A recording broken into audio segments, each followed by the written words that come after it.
go. Okay, excellent. So I'm super excited. I'm happy to welcome Courtney Sarasale. Am I pronouncing that right? Sarasale? Yes, yes. Yep. Okay. Sarasale, yes. You know what? That's the one thing I never asked you. No, I know it's a tricky one for sure. Yeah. So yeah, I'm so glad that you're here. I think that this is a great idea.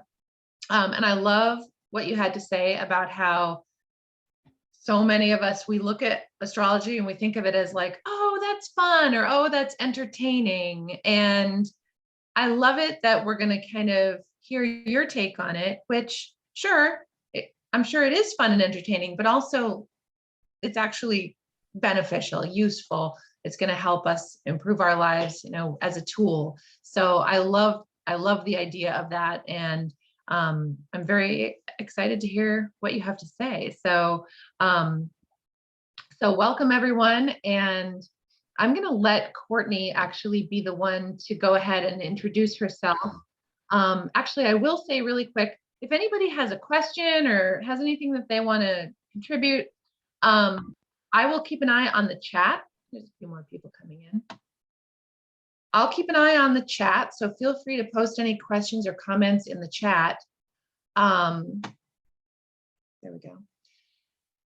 But it's a fairly small group. We can keep it casual. So I think everybody's probably okay if you just unmute yourself and chime in if you have something to say. But if you're not contributing, then just keep yourself muted just in case you have any background noise, But yeah, I'm going to let you go ahead and introduce yourself, Courtney, and you can tell us a little bit about your background and how you got into this. And if I disappear from the screen, I can still hear you, but I'm going to go grab my birth chart.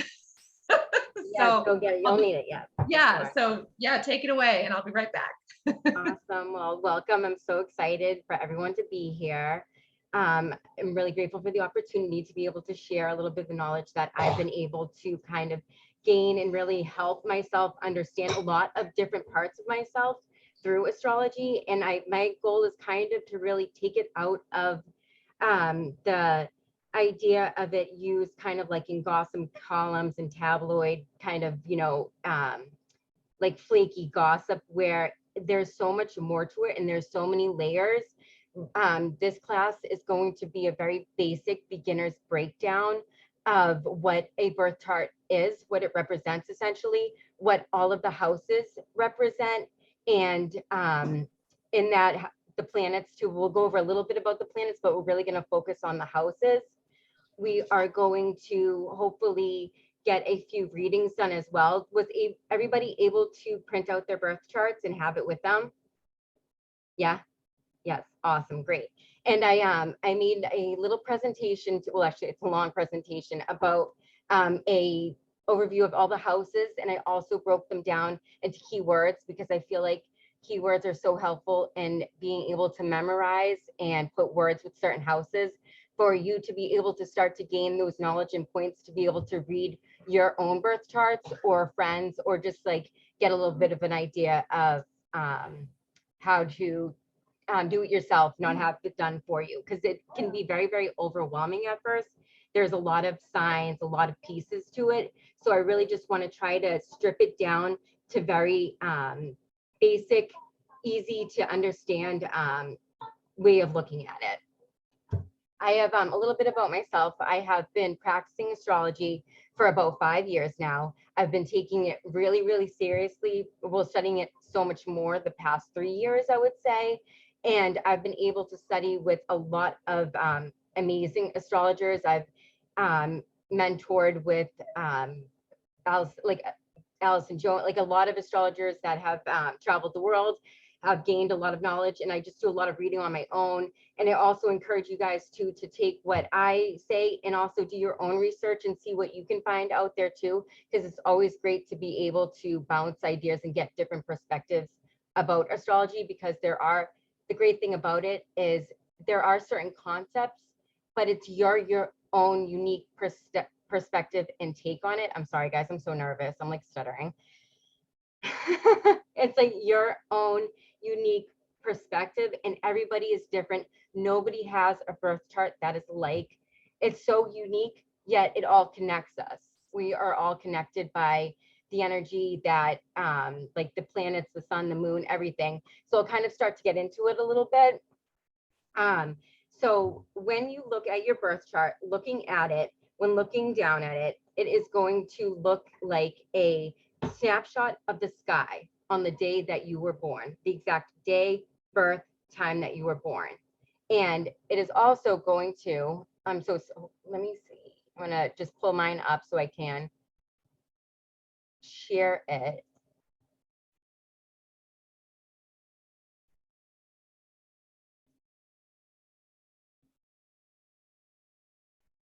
Okay, so looking at, this is my chart of the moment. So this isn't my natal chart, but this is exactly what's going on in the sky right now. But just to break down what it looks like and kind of break down what we're looking at, we'll use this as a description. So looking at it, it is a shot of like a 360 look down of the sky when we were born. So everything on the top half is when the sun was in the sky. Everything below is when the moon was in that, when the sun was in the sky and the moon was present. And the key points, the first three starting points that we're going to look at and review are going to be our sun sign, our moon sign, and our ascending. We're able to figure out what our all those signs represent. There's a little key at the bottom left-hand corner where it tells you all of the archetypes, all the codes with what they mean. We have the sun, we have the moon, we have Mercury, we have Venus. So right now my sun is in 15 degrees Aquarius. So that would be right here. I have my moon in 21 degrees Pisces. This is technically everybody right now, I should say. And Mercury is in 24 degrees Capricorn. Let me just actually change this to my natal chart so we really.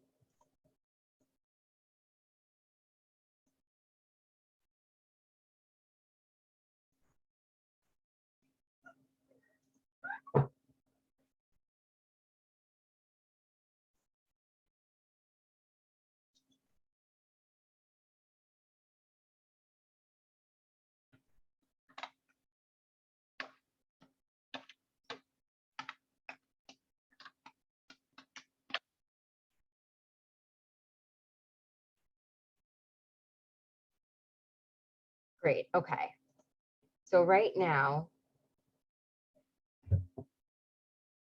we're looking at my natal chart. So this is the chart exactly when I was born. We have my sun, which is in Gemini. My moon is in Leo, and your ascending sign is your rising sign, also known as, and that is the star that was in the sign that was in the easternmost part of the sky when you were born. And you would locate that with the ascending right here. So my ascending is in Scorpio.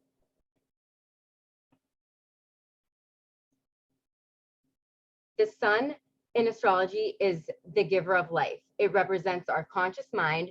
Astrology, it is our will, it represents our will to live in our creative life force. Just as the planets revolve around the sun in our solar system, we derive our life's purpose from the sun in our natal charts. The sun is our ego. It is also our adult, the part of us that senses our inner child, that reasons things out. It makes final decisions. The sun is our basic identity, representing self-realization. The sun also represents our overall vitality. The sun directs us and can be considered the boss of our chart.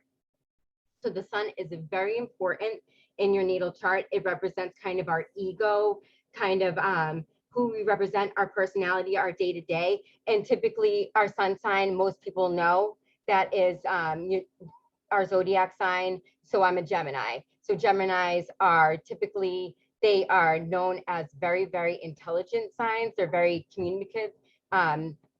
They're very intelligent and logical.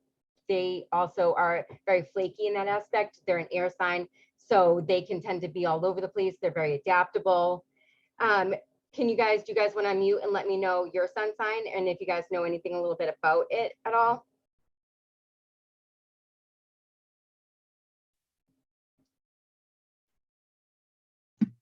I'm a Gemini and I found that all very interesting. Yeah. Yeah, it's pretty interesting, pretty accurate. Right, and I'm sorry, I can't see. Is this Rachel? Who is speaking right now? But yes, it is very accurate. Are you also in your head a lot? Do you kind of get lost in thoughts a lot too? All the time. Yeah, so air signs are that's their kind of their fault, where they're always in their head. And we'll get into a little bit of that as well. That's great. It's pretty interesting. So the sun sign is kind of the sign that a lot of people know a little bit about already, because that's where we read our horoscope from. Anybody else want to share their sun sign? I'm a Sagittarius. You're a Sagittarius. My daughter's Yeah. a Sagittarius. Hold up, what now? They probably can't see you. Do you want to say what Sagittarius are about? They're about something? She is into astrology, I swear. But Sagittarius into it. Okay, thank you. So Sagittarius, they are the friendliest sign of the zodiac. They are also very, very knowledgeable. They are able to let others shine, but they can also be the boss too if they want to. They bring people together. They are able to bring large groups together. They love to bring people and like learn from anybody from different backgrounds of education. They feel like they can learn from anybody, either if you have like a really high degree or if you're just really street smart. They value knowledge from anywhere that they get. I'm a Sagittarius too. Yeah. Yes, Sagittarius are great. Sagittarius is actually Gemini's opposite in the zodiac, and you would think opposites tend to be bad, but in astrology, they're actually really good because they balance each other out. That's interesting. My grandmother was a Gemini. Really? And did you guys get along really, really well? And We did. I got along with her the best, actually. Yeah. Sagittarius and Geminis get along really, really well because Sagittarius are fire signs. So fire signs tend to be more, they kind of like, they do things. They don't really like sit still. They always like to be doing things and getting involved, and they are able to kind of take charge and get things done. Fire signs and air signs also are like that too. So they get along very good together. I'm a Cancer. You're a Cancer? Yeah. That's your sun sign? Yeah. So, so Cancers are the most intuitive sign of the zodiac. So I don't know if you feel like you're very empathic, where you feel like you can kind of feel other people's feelings and sometimes, take that on as your own, almost to a fault. Cancers are all of, is it? Yeah. Cancers are all about home. The home is where the heart is. They're amazing mothers. They make you feel comfortable. They can kind of have a hard exterior, but if you think of a crab, which is the archetype of Cancer, a hard exterior, but a really soft inside. And Cancers they're water signs. Water signs are the most intuitive sign of the zodiac, and it's also a cardinal water sign. I know it's just there's so many layers to it, but that's also the starters of the zodiac. So you get things done. People can come to you and know that you will be able to get things done, and that you give great advice, good like wisdom. Interesting. Yeah. Does anybody else want to share before we get on to our moon sign? Sure, I'm an Aquarius. Oh, I love Aquarius. So Aquarius. So yes, the Aquarius is the humanitarians of the zodiac. They are the future thinkers. They are moving forward. They're thinking, what's next? How can we make things bigger, better? They love technology. They are really into anything tech savvy. They probably have like the best, newest smartphone, newest gadgets. They also love to travel too as well. They love to explore other places. They are also ruled by Uranus, so they're the rebel of the zodiac. So they don't think like everybody else. Every Aquarius is different too. So that's why it's sometimes hard to group them together as one category. Like I was explaining with all the other ones, they have certain kind of types guidelines that they follow. With Aquarius, they are kind of in a world on their own, and that's how they like it. They're okay. They're like the cool girl of the zodiac. That's how I explain Aquarius. Courtney, I'm a Capricorn for my sun sign. I can't see your face. Is there a reason why you're black? Like, it's Yeah, I black. just got out of the shower. I'm like doing my stuff, Oh. like my I saw routine. you briefly and then you went away. I know I just these have it like Zoom hidden in the cameras sheets are right now as I dangerous. get dressed and stuff. But I'm a Capricorn sun sign. Yes, yes. So yes, the Capricorn. And so Capricorns are very career oriented. They are very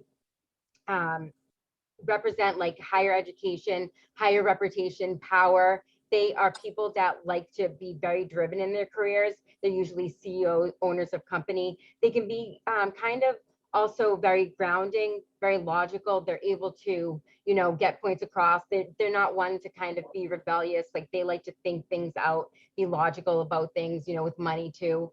They are really career driven.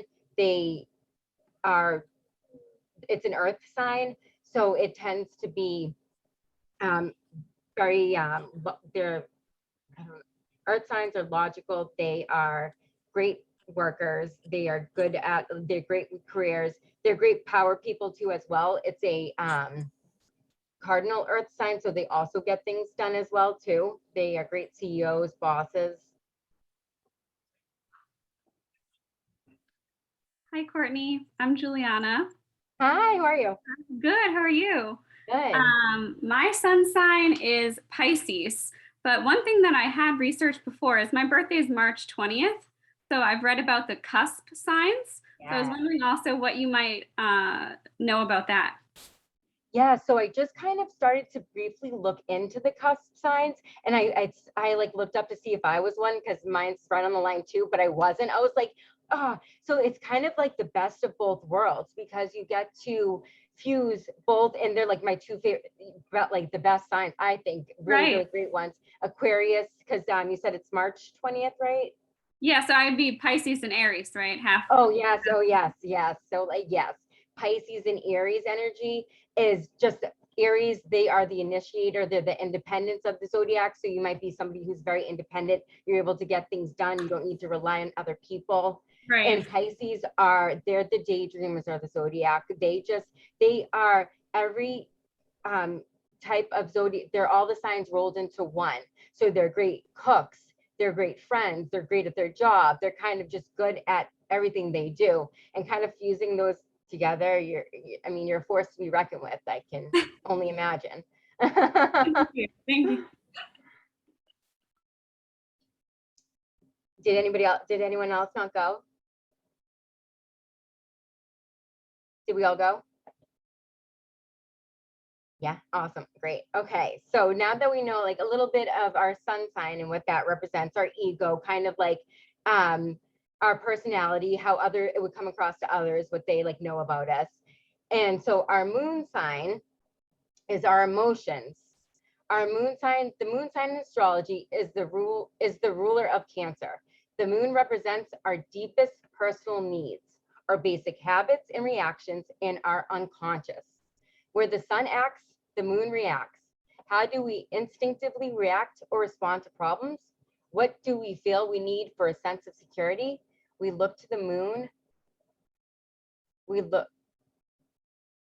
sorry. What do we do when we need for a sense of security? We look to the moon in your natal chart for answers. The moon is associated with the mother and with feminine energy in general. The moon is both our inner child and our inner mother. It is responsive, receptive, and reflective. The moon is our spontaneous and instinctual reactions. All right.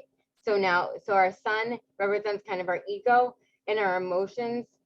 Our moon sign, that is kind of when we go home and we like wash our face, the mask that we take off, and when we're kind of all by ourselves, who we really are and how we kind of express ourselves.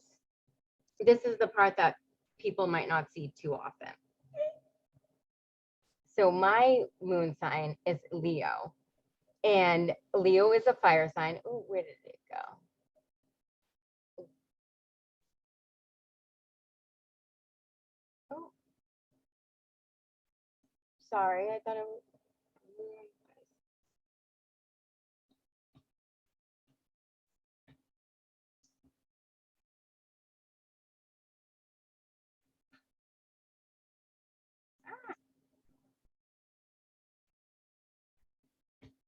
Guys, I'm really not liking this computer stuff. I'm just gonna look at my chart again because I can't get to.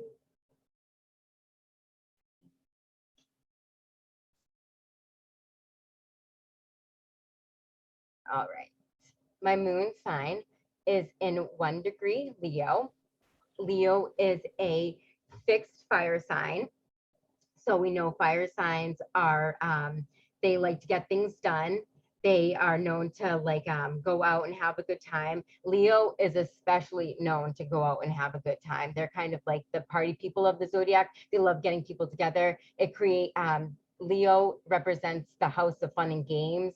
So when it comes to emotions, like I look at it as I can be one to play games when it comes to how I handle being emotional with people. Sometimes I kind of like it where it is a game to me. I've definitely learned, and this is where the self-help comes in, or self-care, because I've learned through astrology that I'm prone to doing that. So now I kind of know it's my Leo moon acting out. But they're fiery. The lion represents the Leo, so they're definitely prideful. They are one to kind of, they will, come at you. They're not afraid to tell you how they feel. They will be very upset with you and then kind of calm down a little bit, like see red a little bit and then calm down a little bit. And they're prideful, so they can tend to, sometimes have a hard time owning up to their mistakes or saying sorry, or always feeling like they're right, which is totally me. But so that is a little bit of my moon sign. And so let's hear about other people's moon signs. Let's see what else we got. I'm a Scorpio moon. Oh, so Me too. Scorpio moon. So Scorpio is, they are the mysterious ones of the zodiac. So you may be somebody who is not quite, nobody really knows what's going on. You might not be one to kind of tell your feelings or show your cards. So people really don't know what is going on sometimes unless you let them know. They're Cancer signs, so they're intuitive. So you might also be very intuitive with like how you handle your feelings and your emotions and how you see other people's emotions as well. You might be able to feel like you can read other people's emotions and see where they're coming from with things as well. They're a water sign, so they can be very emotional. You might be one that isn't scared to, if you get upset, you just need to like have a good cry. And also they hold a grudge. You do not mess with the Scorpio. Like if somebody wrongs you, it's hard to get back on your good side. They're so loyal, but once you betray them, that trust is out the window. Is that kind of how you feel a little bit? Not so much the grudge part, but the rest of it is pretty spot on. Yeah. And that's what like astrology too, because some people are like, oh, I don't feel like that. And it's not all, it's like you take what works for you, and like it's not going to all be 100% of, it is not going to, of course, be dead on, but a majority of like certain things you take and you're able to see from it is definitely, it's great. I'm good. I'm glad. I have a question. Yes. I don't know what the moon sign is. As you're looking at your chart, it's going to be to the left of your moon sign. And I don't know exactly what that is. Are you able to see my little hand? Yeah. Am I, is this graph right here? Is this what you're talking about? No, the pie chart. Okay, go to the left. To the left. Yeah. Whoop. Yes. No, stay on the pie. I'm sorry. No, it's okay. Yep, right there. What is that sign? This one right here? Yes. So that sign right there is Virgo. Virgo. Yes. Okay. That's where mine is, and I didn't know the name of the sign. I'm sorry. Yeah, I'm sorry, guys. I guess I'm kind of like, I had this plan. I kind of went a little all over the place. Did you want me to, before we move on, kind of break this down a little bit and what these signs, break it down a little bit more, or just keep moving? Because we will get to it. Can we break it down? Of course. Yeah, for sure. Definitely. Thank you. Yeah, even just a little, that would be great. Yeah. Yeah, but I know, because it's so confusing when you look at it. All right, so we have our pie chart, and we have it divided into our houses. And see how it's divided? It looks like pizza slices. We have it divided into our 12 houses that we're going to go over in depth. And in these 12 houses, we have the zodiac sign representing the outside, the crust of the pizza. And your ascending sign will always start your first house. And so I know that's where I'm going to start, and I would move along according to the numbers. And so we have on the outside, I have a Scorpio ascending. So this little M with the tail. And over here as well, does it?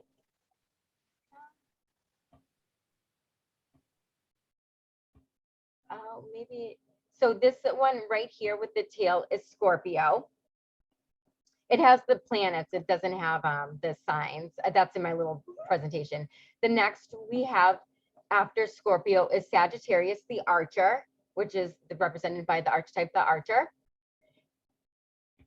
We have in the next one is Capricorn, followed by Aquarius, Pisces,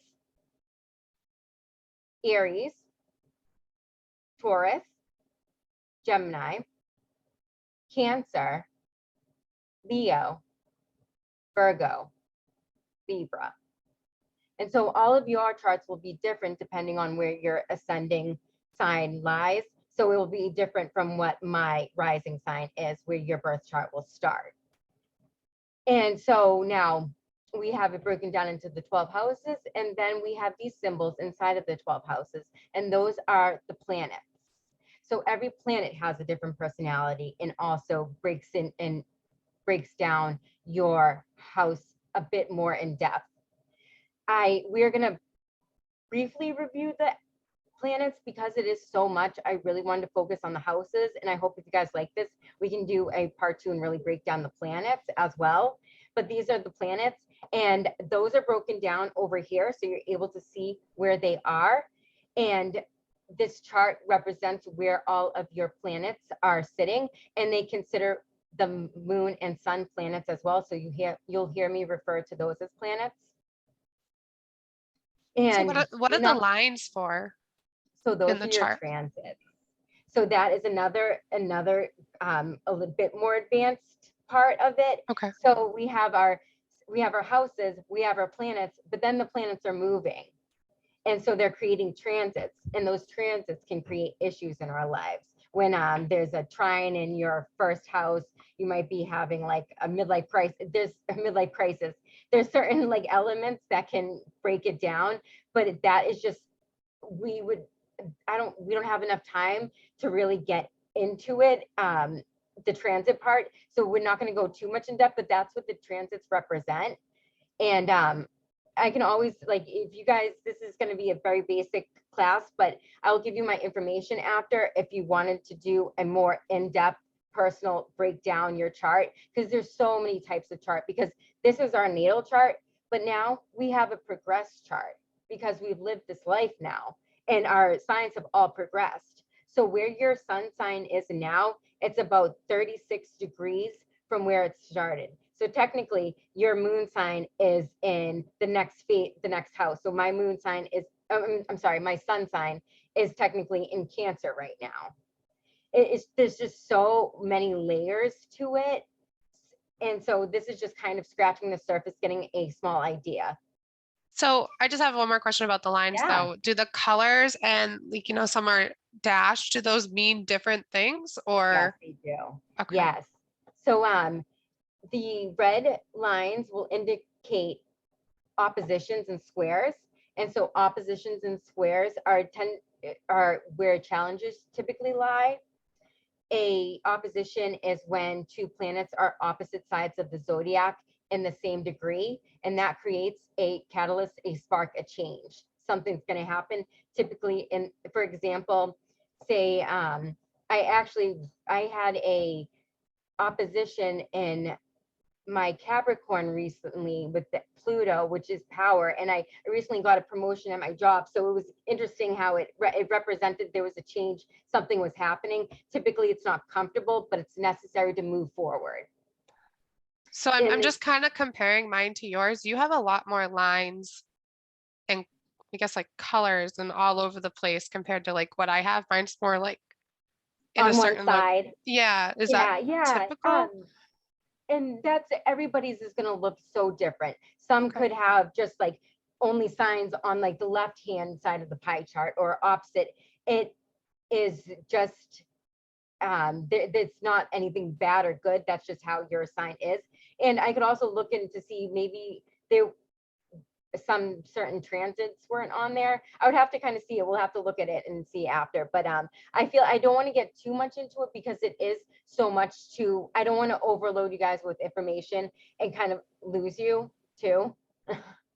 Oh, that's fine. I was just curious when we were talking about the birth charts, like what this actually means, like the lines and stuff within No, definitely the good pie. questions. Yeah, no, it totally makes sense. And I originally wanted just to completely take out all the lines for you guys and just have this blank, but I wasn't able to figure out the editing in time. But we can definitely in a future class go over the transits. But for now, so yes, there's all types of transits, and a key breakdown of your transits for a quick overview, because those lines can be so confusing, is right down here. And so we have right now, some of the symbols I don't know because they are like very like breaking down particular, but they're like basic ones. There is the squares. So right now I have a Jupiter squaring my Mercury. And so Mercury is all about communication and Jupiter is about expansion and luck. So I might have something, I might be having an opportunity where I'm able to talk about something and bring expansion to people's life, kind of what's going on right now a little bit. I could kind of say that, you know, I'm teaching, I'm broadening people's horizons by communicating. There is a trine right in over here, which is the triangle. It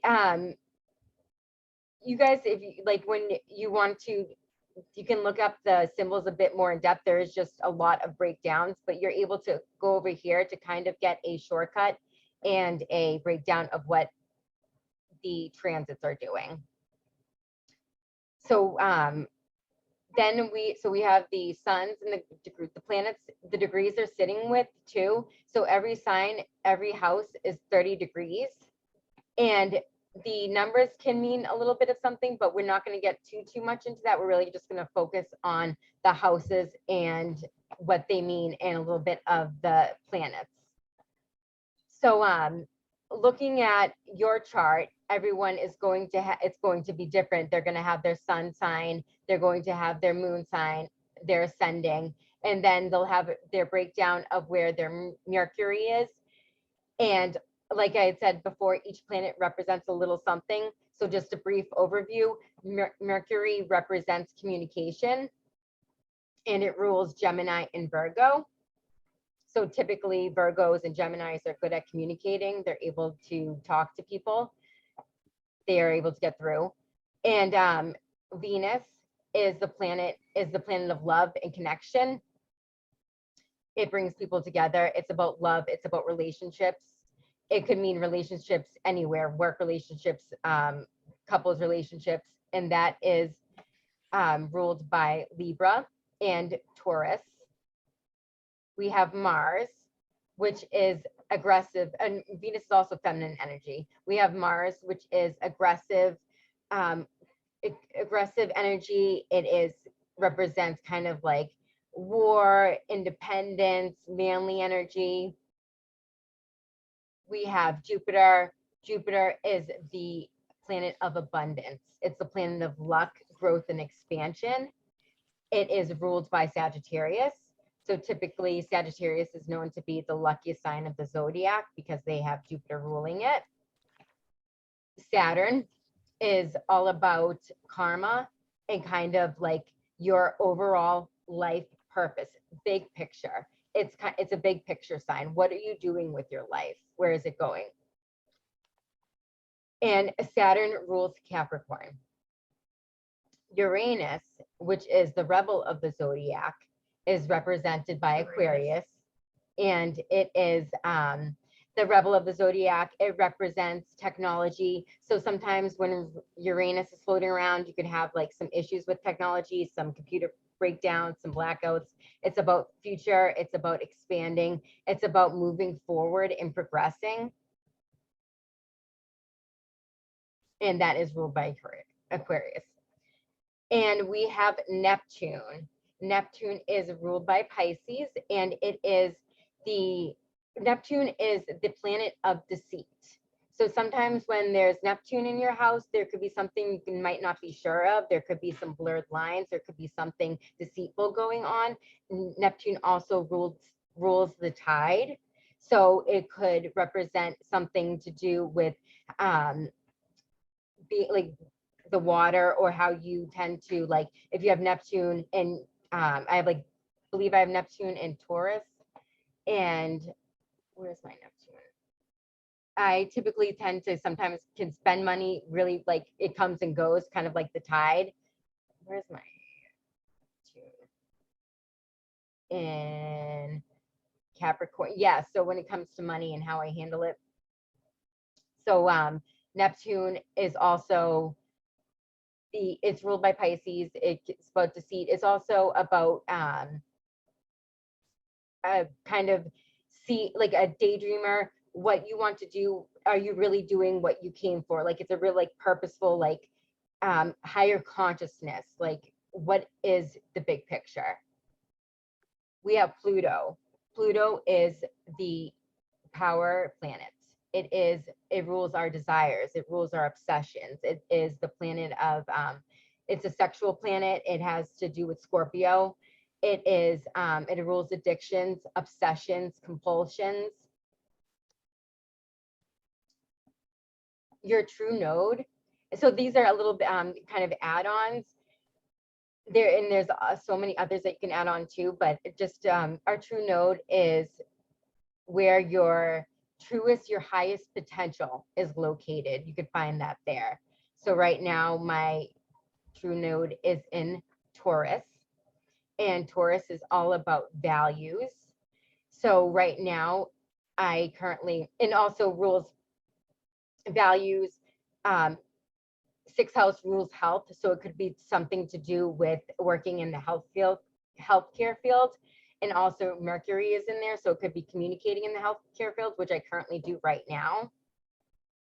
And we have Chiron, which is the wounded healer. Chiron represents our childhood pain, something that we need to work through. And my Chiron is sitting in 8 degrees Gemini. And I think that's definitely learning how to communicate has been something that has been tough because of my childhood and how I was brought up with certain things. So it's always been an issue that's tough, which was represented by communication is represented by Gemini and is also represented by Mercury. So that's why I was saying that as well. So that is a little breakdown of what this key represents. And then in the bottom half, there is the ascending sign, which is our also known as our rising sign, and we'll get to that after the moon. It's kind of our, it's how people come across you. It's also our like highest potential, our highest self. And then you have your descending, which would be at the opposite. So my descending right now is in Virgo. And to be perfectly honest, I believe these are the houses right now, but I'm going to skip on to this little, so right here, this key little graph area, probably wondering what this is also. So every sign has an element to it. And so when I was saying the water signs are very intuitive. So the water signs represent, are very, very intuitive signs. Air signs are very logical. They're very talkative. They're in their heads. We have earth signs, which are very, they are very grounded. They are not people that are impulsive at all. They're people that are really kind of by the book. And we have fire signs. Fire signs they act quick. They're able to get things done. They are manifestors, they're creators. So we have our element signs right here: fire, air, earth, water. And we have the modes. So every zodiac sign is represented by a mode. And the modes are cardinal, fixed, and mutable. Cardinal signs are the initiators of the zodiacs. They're the starters. They represent the first of the season. The more we get into it, it is really telling a story, beginning with the first sign of the zodiac, which would be Aries. So Aries starts off the zodiac. So it is a cardinal fire sign, which is Aries. So they are initiators, they're leaders. Aries are always people that get things done. They're independent, they're go-getters, they're hustlers. And so cardinal signs, they always kick off the seasons. So we have the beginning of spring, the beginning of summer, the beginning of winter, the beginning of fall, which would represent all cardinal signs. And then we have our fixed signs. And well, our fixed modes, I should say. And so when you think of mode, kind of thinking like on mode, off mode, kind of how you operate. So cardinals would be people that get things done. Fixed mode would be people that are kind of set in their ways about certain things. If plans change, you know, they're not kind of one that like to really change things up. They can be stubborn with how they handle things. And they are the middle signs of the seasons, typically. Well, always. So we'll have the middle of the springtime, middle of the summer, middle of the fall, middle of the winter. So the first fixed sign of the cardinal sign, the first fixed sign would be Earth. And then mutable signs they adapt very easily. They are able to go with the flow, get things done quickly. They are, Geminis are mutable signs, so they're able to adapt quickly to every situation. They don't really get caught up if things change. They're able to go with the flow. And they usually represent around out the end of the season. So it'll be the end of spring, the end of fall, the end of June, the end of winter.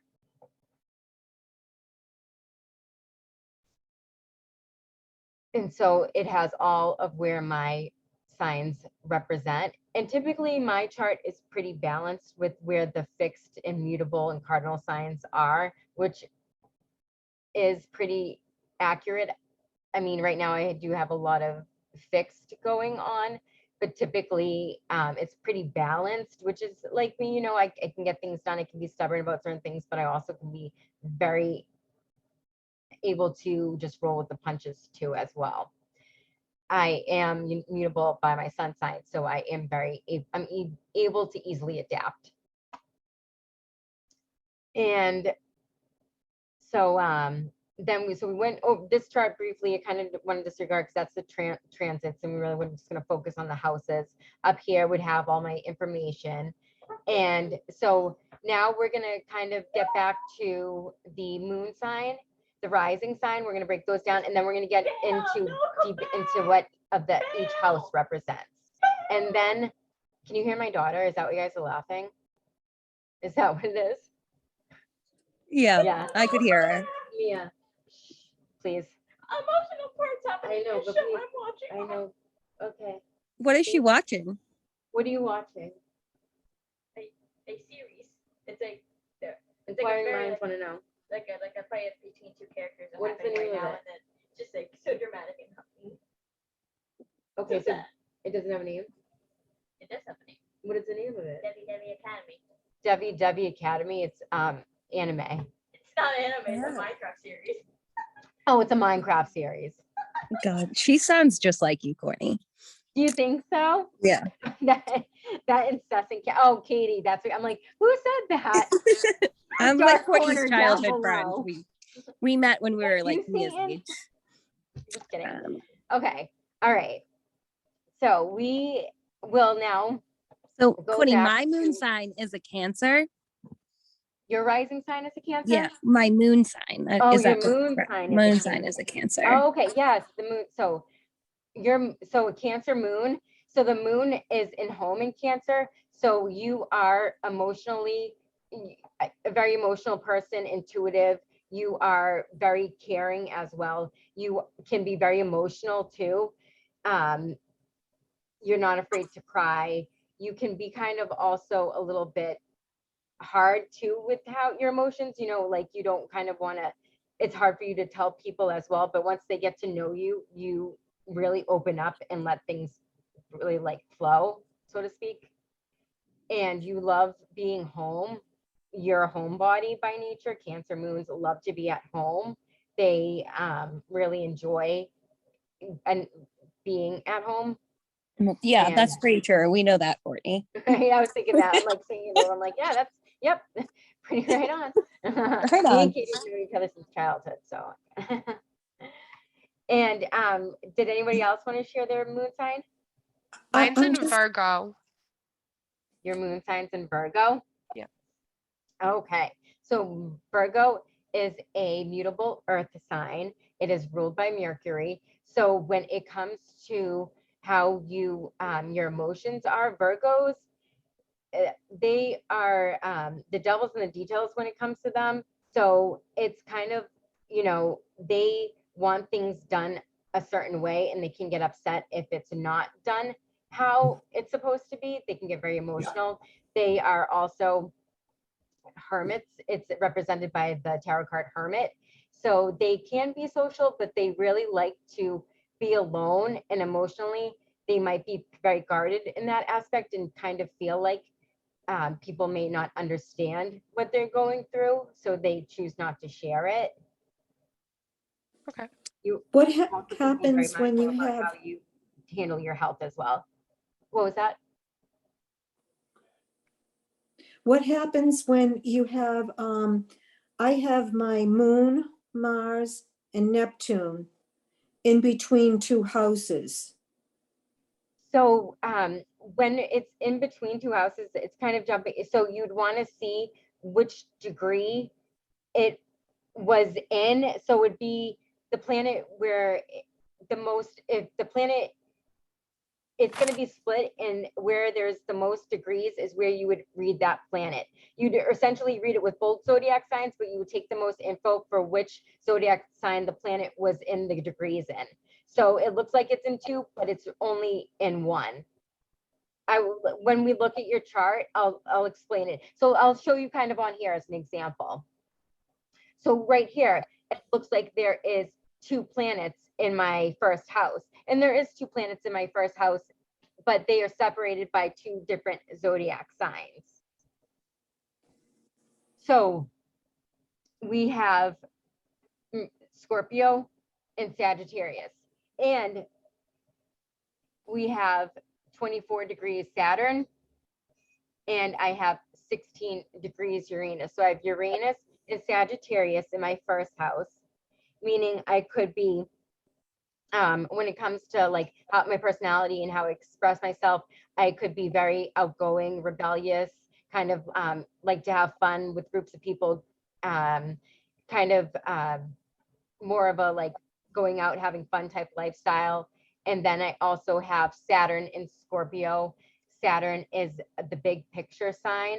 And in my first house, that could also represent where I have to be careful, because we know Scorpio, well, Scorpio is ruled by Pluto, which represents addictions and obsessions and impulsions. So it could make it that I'm potent to have those types of impulses. So I would need to be careful.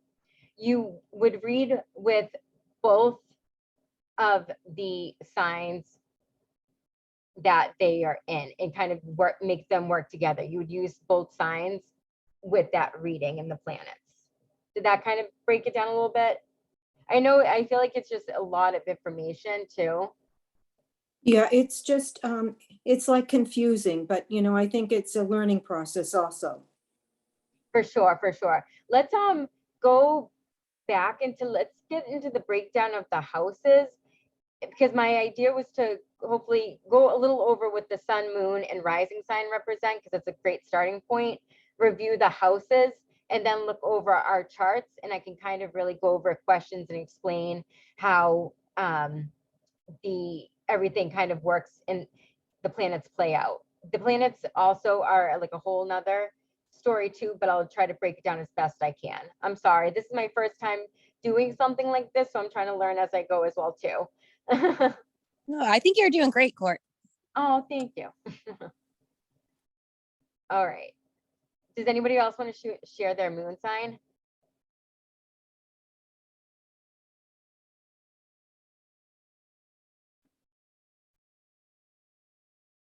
No, no. Okay. So we're going to move on to the rising sign or the ascendant sign. And the ascendant defines in part the first impression we make on others in a personal rather than professional sense. It represents our physical appearance, our physical bodies, and our overall health and body ego. Where the sun was more mind ego, the rising is more body ego. The ascendant is often too referred as the mask we wear, although I don't consider it to be as superficial as this might suggest. What it does represent is our natural and personal defense mechanisms that we use to adapt to, and cope with our environment. The ascendant also shows our first impression of the world around us and reveals our expectations of the world around us, whether we are naturally hesitant or enthusiastic. For example, how we begin new projects and our attitude towards new experience come under the rule of ascendant. So yes, the ascendant sign is kind of that mask, that best self, that presentation that we kind of put on to the world, a little bit about our self-esteem, our body egos. And in my ascendant, I have Scorpio. And Scorpios are very, they are mysterious. They can be very, they like to, you know, dress up. They care about how they look, their appearance. They can be mysterious. They can also be kind of, if you get on their bad side or if you give them a bad first impression, they tend to kind of sit in that. And I feel like that very much represents me. They're also Cancer. Scorpio is a water sign, so they're very intuitive too. And that is also very much myself as well. So I definitely really represent or feel like I embody a lot of the Scorpio rising sign. Do we want to share our rising signs or move? So I have a quick question. Yeah. Why is there 3 different signs under the ascendant? Do you see it on that chart? Yeah, so I believe it's broken down into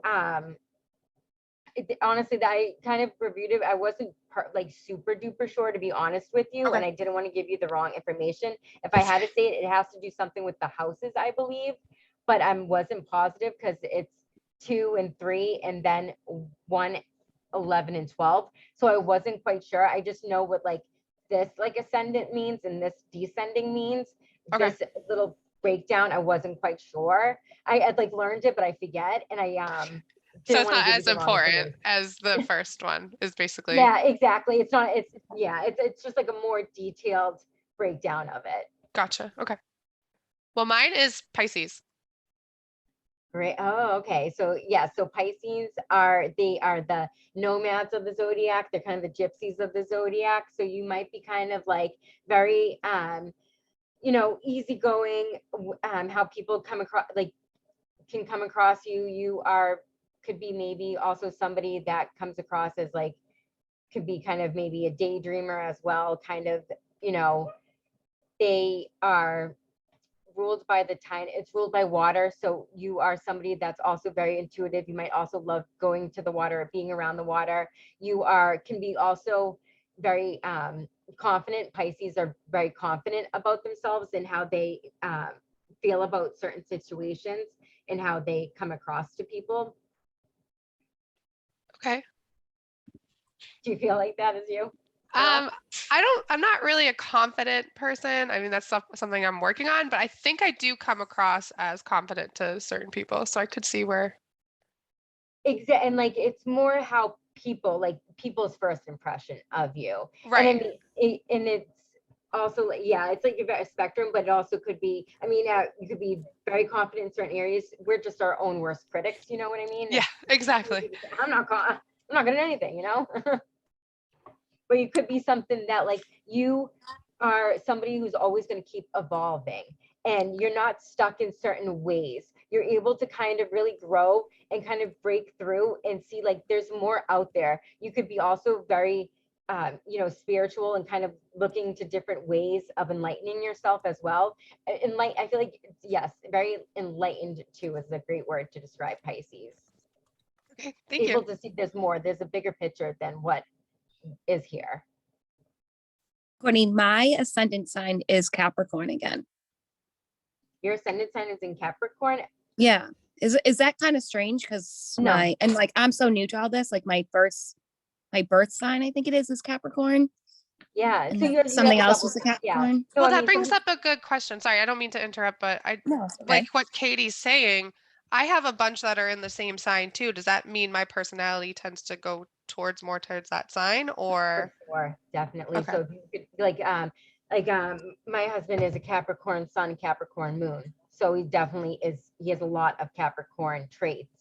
Okay. His emotional side, his personality side, because he has that double Capricorn. And so with Katie too, as well. So, with it being in your ascending sign, how you can come across as very like professional too. People feel like they, what you're talking about. You kind of fake it till you make it type of attitude. With the Capricorn ascendant, you are very knowledgeable. You come across as very intelligent to people. You're somebody that, in a professional sense, people can count on. You are very logical too with how you see the world and how you represent certain things, and you're able to kind of help people, kind of ground people in that aspect too, and kind of bring a little bit of security to people. Is that for the ascendant sign of Capricorn, Courtney? that's Yeah. the Awesome. kind of like Thank people's you. first impression. Okay. Oh, I get a lot of Capricorn in me, huh? You do. I have a lot of Taurus in me, and it's funny because like once you start to get into it, like I have like favorite signs, and Taurus isn't one of my and I have so much Taurus energy, and it's so funny because I'm like, oh, that Taurus energy again. Even though it has a lot of amazing signs to it.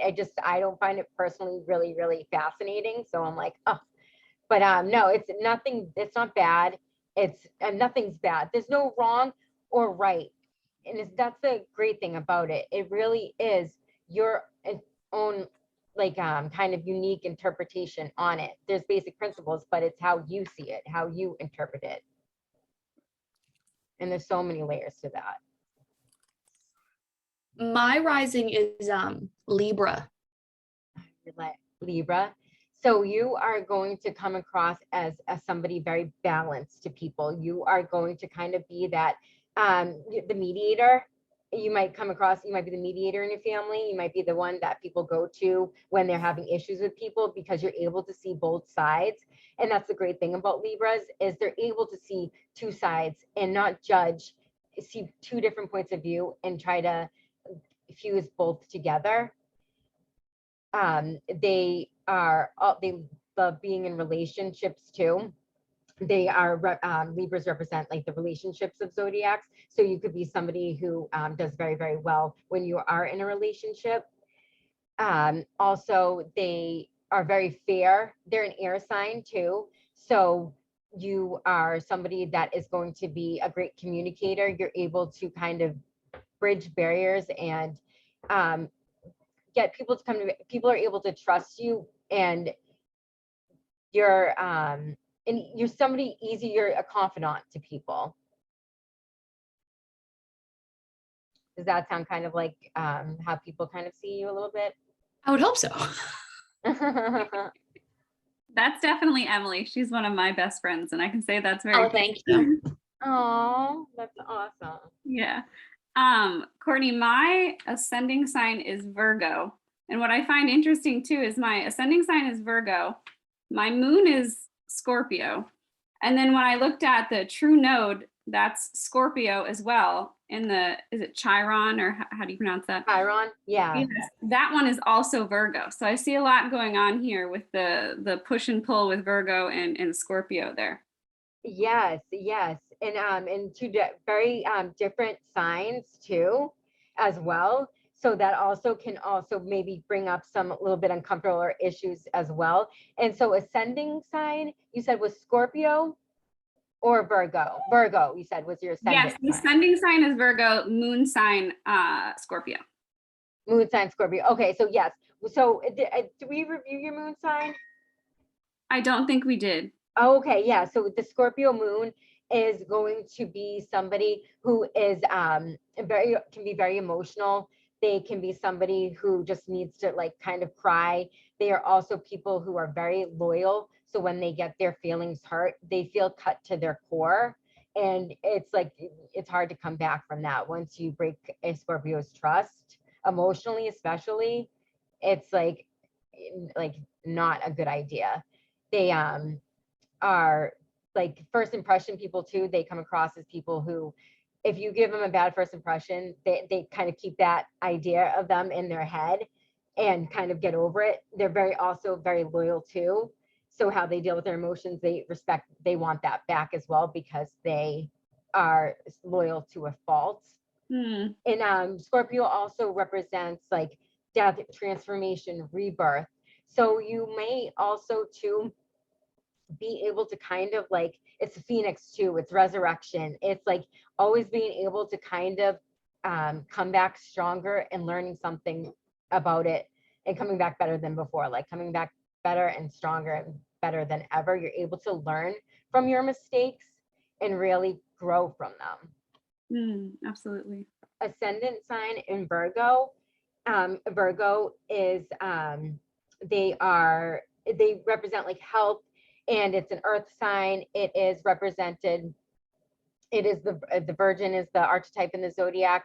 They are so you may come across as somebody very like kind of caring, somebody that is could be like trusting, and maybe sometimes Virgo also too is very like they can be kind of strict and stern about certain things too. So you kind of can come across maybe putting a wall up too. So people might feel like they're not able to kind of really get to know you a little bit. But they are able to be really social, but they also too don't mind kind of being by themselves and having those time to themselves and enjoying alone time. They really like it. That's wonderful. Thank you. Yeah. Was that pretty, did you feel like any of that represented you?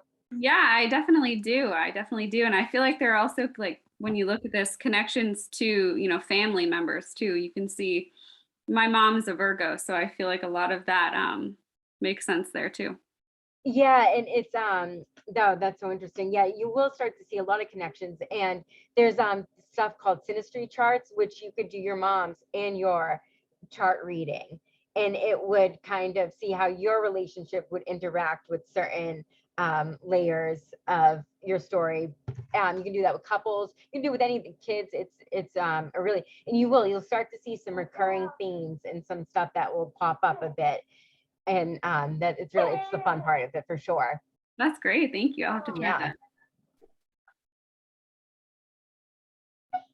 And I think we haven't even got to the houses yet. So if somebody wants to tell me their ascendant sign, I just want to be able to kind of break down the houses a little bit too, because those are really fun. Is that okay? Thumbs up? Good. Yeah, okay.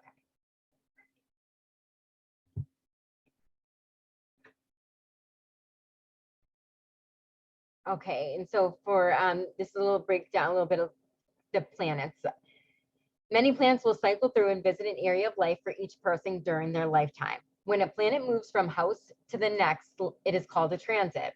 So throughout one's lifetime, a planet will come and visit a house and illuminate it. And when this appears, The energy of the visiting planet will influence that area of life.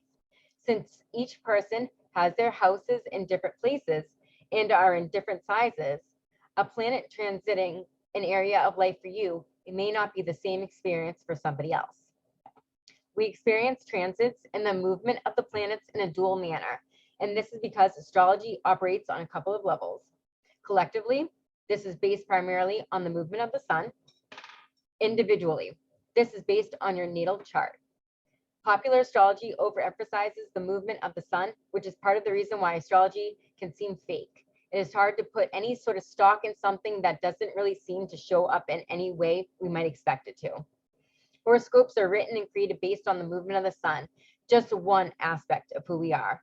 While it is one sign of the big three, sun, moon, and rising, it isn't the most telling of the three keys to your identity. Your rising sign, aka your ascendant, is the zodiac sign that gives people their first impression. This is the sign that is sometimes referred to as our mask, and not because we're hiding anything, but because it is part of ourselves that we wear out, so to speak. Our sun sign becomes more apparent later, like say when someone gets to know us better. So now we are going to kick off the houses. So like I had said, so the zodiac wheel starts off in Aries. So I always like my new year kind of starts in Aries. So like typically like around New Year's, I'm like, oh, it's still not like the end of the year yet. So that would be the first house would be represented by Aries. And that is a period from March 21st to April 19th. Its mode is cardinal, its element is fire, its ruling planet is Mars, and house ruled by Aries is the first house.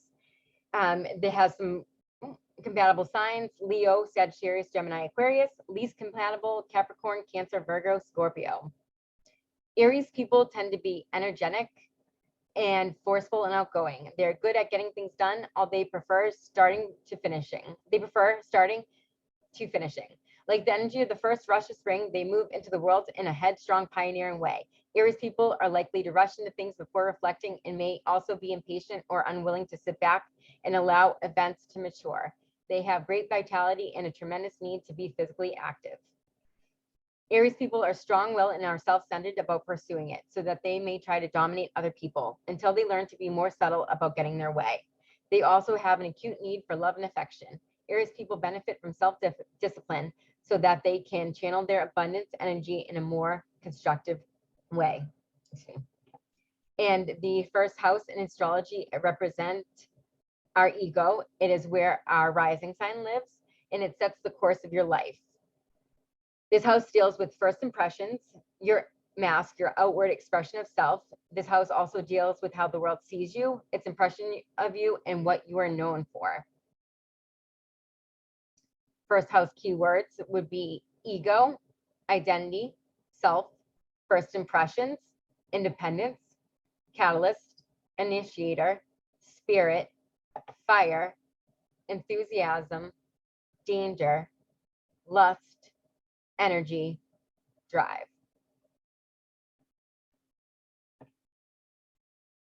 So when we would look in how it would relate to the birth chart is if somebody had their first house in Aries, they would be somebody that would be a go-getter. They would be a leader. They would be somebody that gets things done, that is go-getter, a hustler, somebody who, they also may be very aggressive. They could be also very argumentative. They are aggressive. It's ruled by Mars, which is the planet of war. So they, on the plus side, they are very, independent. They're very driven, but they can also be very aggressive, very domineering. It's a manly energy. It represents a lot of male energy around it as well. And so our second house, which is the house of values, and that is ruled by Taurus. I did a little bit different from the first one, even though the first one was so much better. I'm sorry. And so Taurus is ruled by the second house, and that rules our finances and possessions. The second house represents our self-esteem and self-worth. So the second house, more specifically, the second house rules everything that involves one's financial standings. Liquid assets fall into this category. While one's house and land are ruled by other houses in the natal chart, the second house does not only express the personal assets of the natal chart owner, but also their feelings towards those assets. After all, the feelings we have towards material things create the drive and motivations that we have when it comes to earning or spending them in the first place. The second house rules self-esteem and self-worth. The second house does not only rule possessions, but also desires that someone has about what they want to gain and possess. Curiously enough, it also rules self-esteem and the connection between owning and feeling worthy. It is considered a house that shows which career a person should follow. Together with the 6th house and the 10th house, the second house is most adept at depicting which job would bring good material gains, but does not necessarily point towards a career that one would enjoy. So the second house is all about values, what we value and how we value things. Second house keywords would be lending and borrowing, values and self-esteem, material gains, stubborn, grounded, loving, slow and steady, ruled by Venus, because the second house is ruled by Taurus, and Taurus is represented by the ram.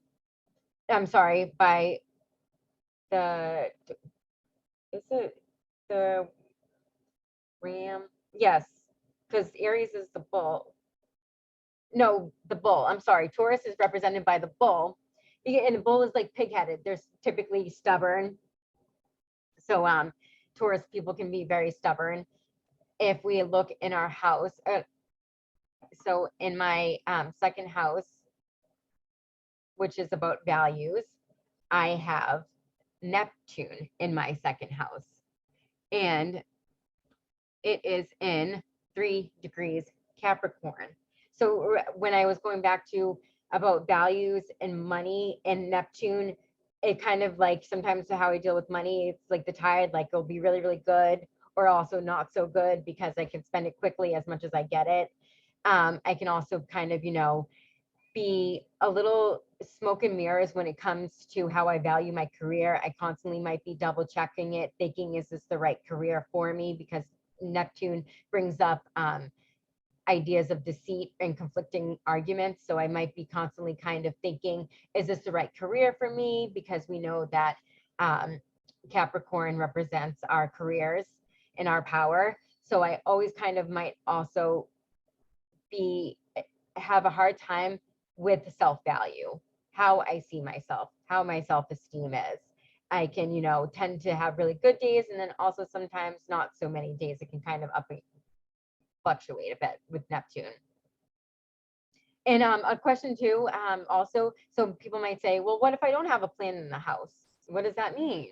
Oh, that means that you guys suck. No, I'm just kidding. No. So how would you end up getting the energy from, how would you know where to look to figure out how to read that part of the house?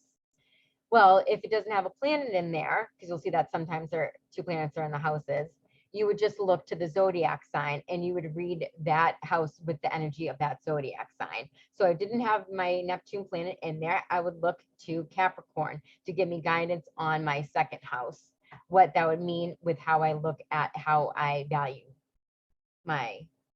how I look at values, how I value material gains and such.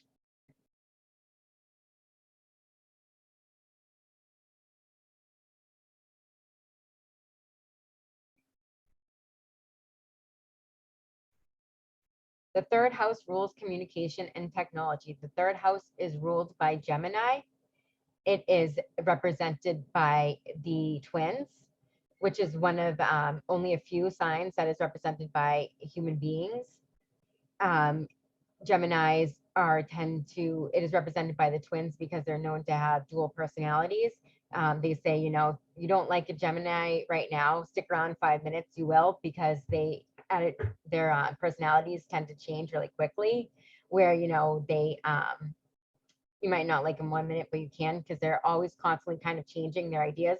They can be very hot, they can be very cold, they can switch it up, and they can be, you know, with how they communicate, they're usually pretty good with their tongue and how they speak with people.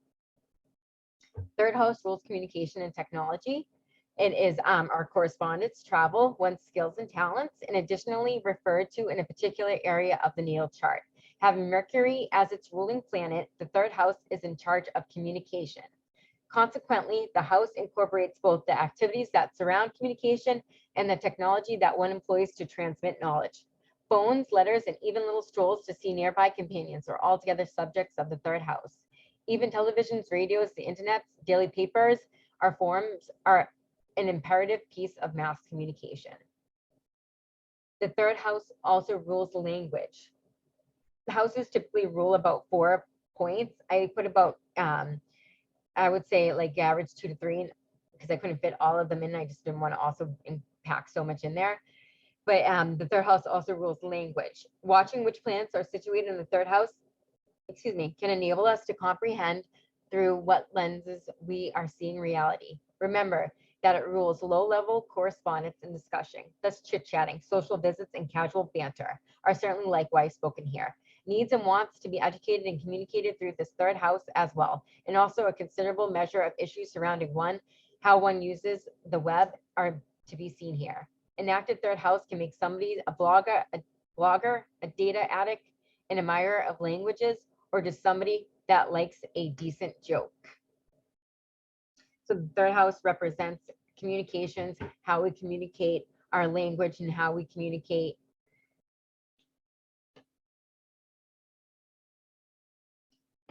Third house keywords, we have communication, language, gossip, early education, transport, correspondence, expression, and it is ruled by the planet Mercury. It is an air sign as well.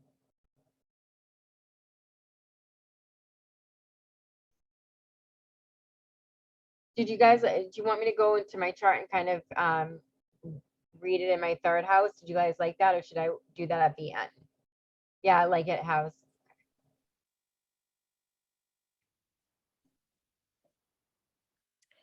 Is there a way that, Courtney, like, can you see our charts?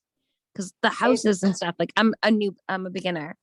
Can you look through like other people's charts and do that on here? Or is that like something that you would have to do on a one-on-one and like a one-on-one reading? I can look at, yes, I can look at, if you guys like hold them up, I can definitely see them. To break it down and give a full reading, because they usually take about an hour and a half.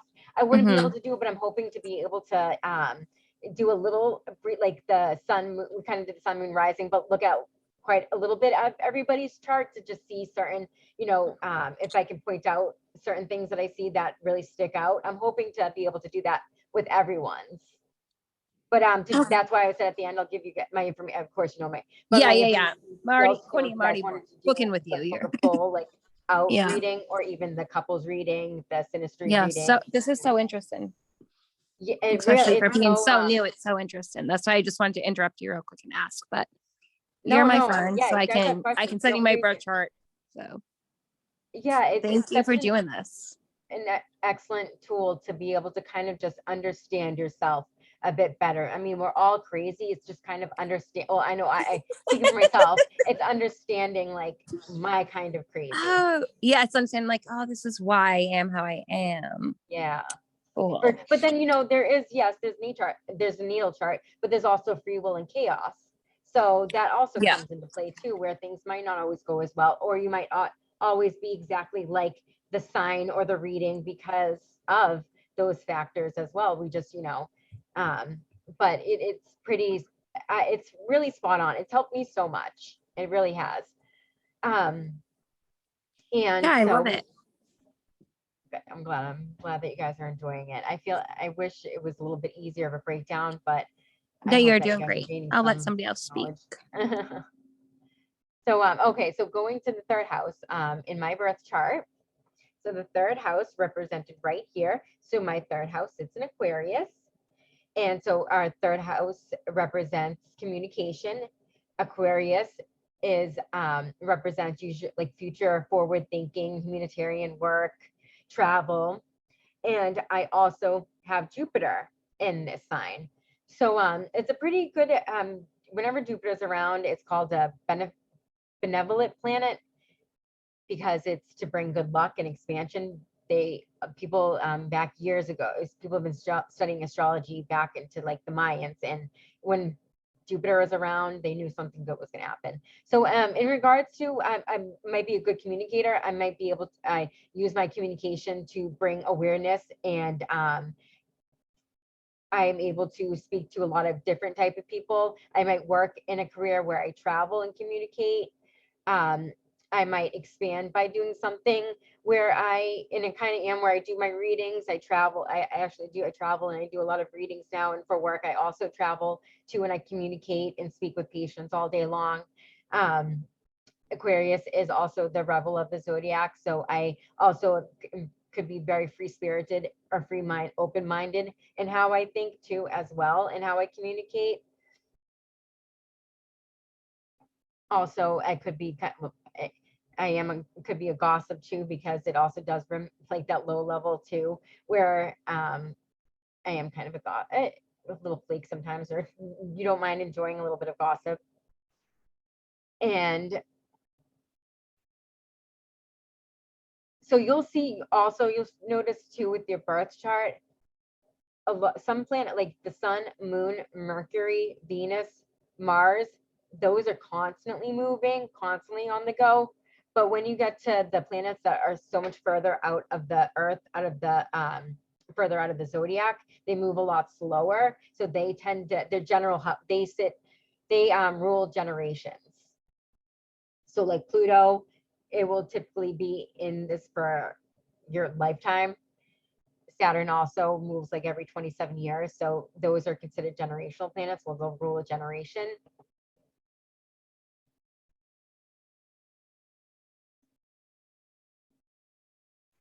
So our fourth house is represented by Cancer, and the archetype of Cancer is the crab. It is represented by, it's typically in the summertime, and also too, kind of how I also try to remember things as well when I look at the zodiac. It's telling a story from kind of infancy. It's like, in springtime, things are starting to grow, starting to bloom, starting to blossom. In the summertime, they're starting to really thrive a bit and growing a bit more. It kind of tells a story throughout the year once you start to unfold it. The fourth house rules families and one's origins. The traditional ruler of the fourth house is the zodiac sign Cancer, and therefore it rules the planet. The ruling planet is the moon. The underlying foundations of one's family and birthplace are conveyed here. This includes one's grandparents, the genealogy and customs going from them, and also material things that are passed down from generation to generation within the family. Initially this may be confusing. This means that subjects relating to one's origins are concepts that are not associated with the second house, the house of material goods, but rather they come from the fourth house because it relates to one's life from birth. As such, these things become the framework and the foundation in which one grows out of, and then become a core part of them. Chances are that what originates from the fourth house will always be passed down to their children. So it's a house of transition, a house of home, a house of understanding. It is also a house it can represent your maternal, your relationship with your mother too, is represented by the fourth house. It also rules youth. It's so much of what is described in the fourth house is related to a person's youth, and because of that many are reversible. And because what lies in the fourth house describes the foundational understandings of the person. Any change occurring because of transiting planets within the fourth house having lasting impact on the individual. since it is modifying something that is so essential to a person's existence. With other houses, the qualities of the world that are changed are internal to the individual. For example, transits in the first house tend to alter how the persons perceive themselves, something that is internal to them. But this is not so with the fourth house. So it kind of, fourth house really represents your kind of foundation, what you learn, certain character traits that you may bring into adulthood and may pass down to your children as well. Traditions, how you tend to do things, how you are when you were younger, your younger relationship, how you are, your relationship with your mother, your family.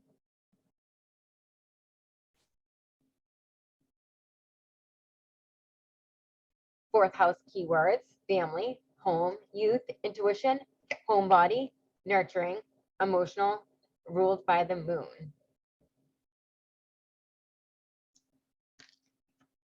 It is a cardinal sign, so it is the starter. It starts the summer. It is a water, cardinal water, so they are very intuitive. Cancer signs are usually typically very empathic people. They are great mothers. They're mama bears. They are just, that like person that you just feel so comfortable being around. They bring that sense of home to you.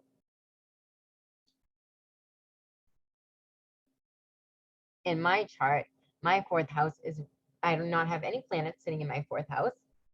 And it is, so I would take the energy from the Pisces zodiac sign to depict my fourth house. So how I reflect on that is the fourth house is represented, well, the house, the zodiac sign that sits in my fourth house is Pisces, which is the nomad, the gypsy, the wanderer of the zodiac. It's somebody who kind of maybe never has really felt really like they had a home, that they were able to kind of get up and go as they please. They are also kind of looking, kind of a wanderer, never able to kind of sit in one place really for too long. They might not have they've had a hard time with how they may have grown up, with maybe how they now handle how they are older in their life. It's kind of really impacted them.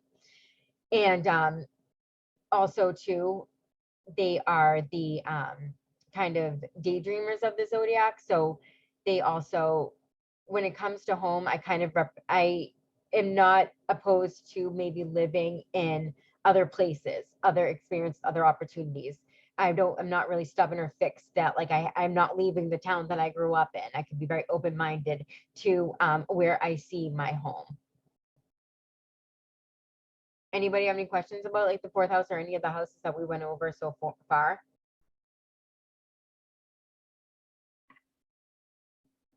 I don't know. Do you think if you guys have a planet in the house, should we review that or kind of wait at the end? Does anybody have a planet in the fourth house that they can tell? I can't really tell yet from the chart. Are you looking at your chart? Yes. And so, so like Courtney, like all mine is on like the left side. Maybe Yeah. you're right, but like my left side, everything is on the left side. yeah, and that's not uncommon. That's just the snapshot of the sky. That's a lot of people, you'll see that. So I have a fairly kind of like balanced chart where I kind of typically have a lot of planets overall on both sides, but that's not what everybody's going to look like. And my chart isn't better, that there's no right or wrong or good or bad birth chart. It's just different. So yeah, Great. a lot of your I'm happy you said that. 'Cause I'm like, am I just one-sided on like all views of life and like how I handle stuff? Because it's all left. It's all Yeah. in.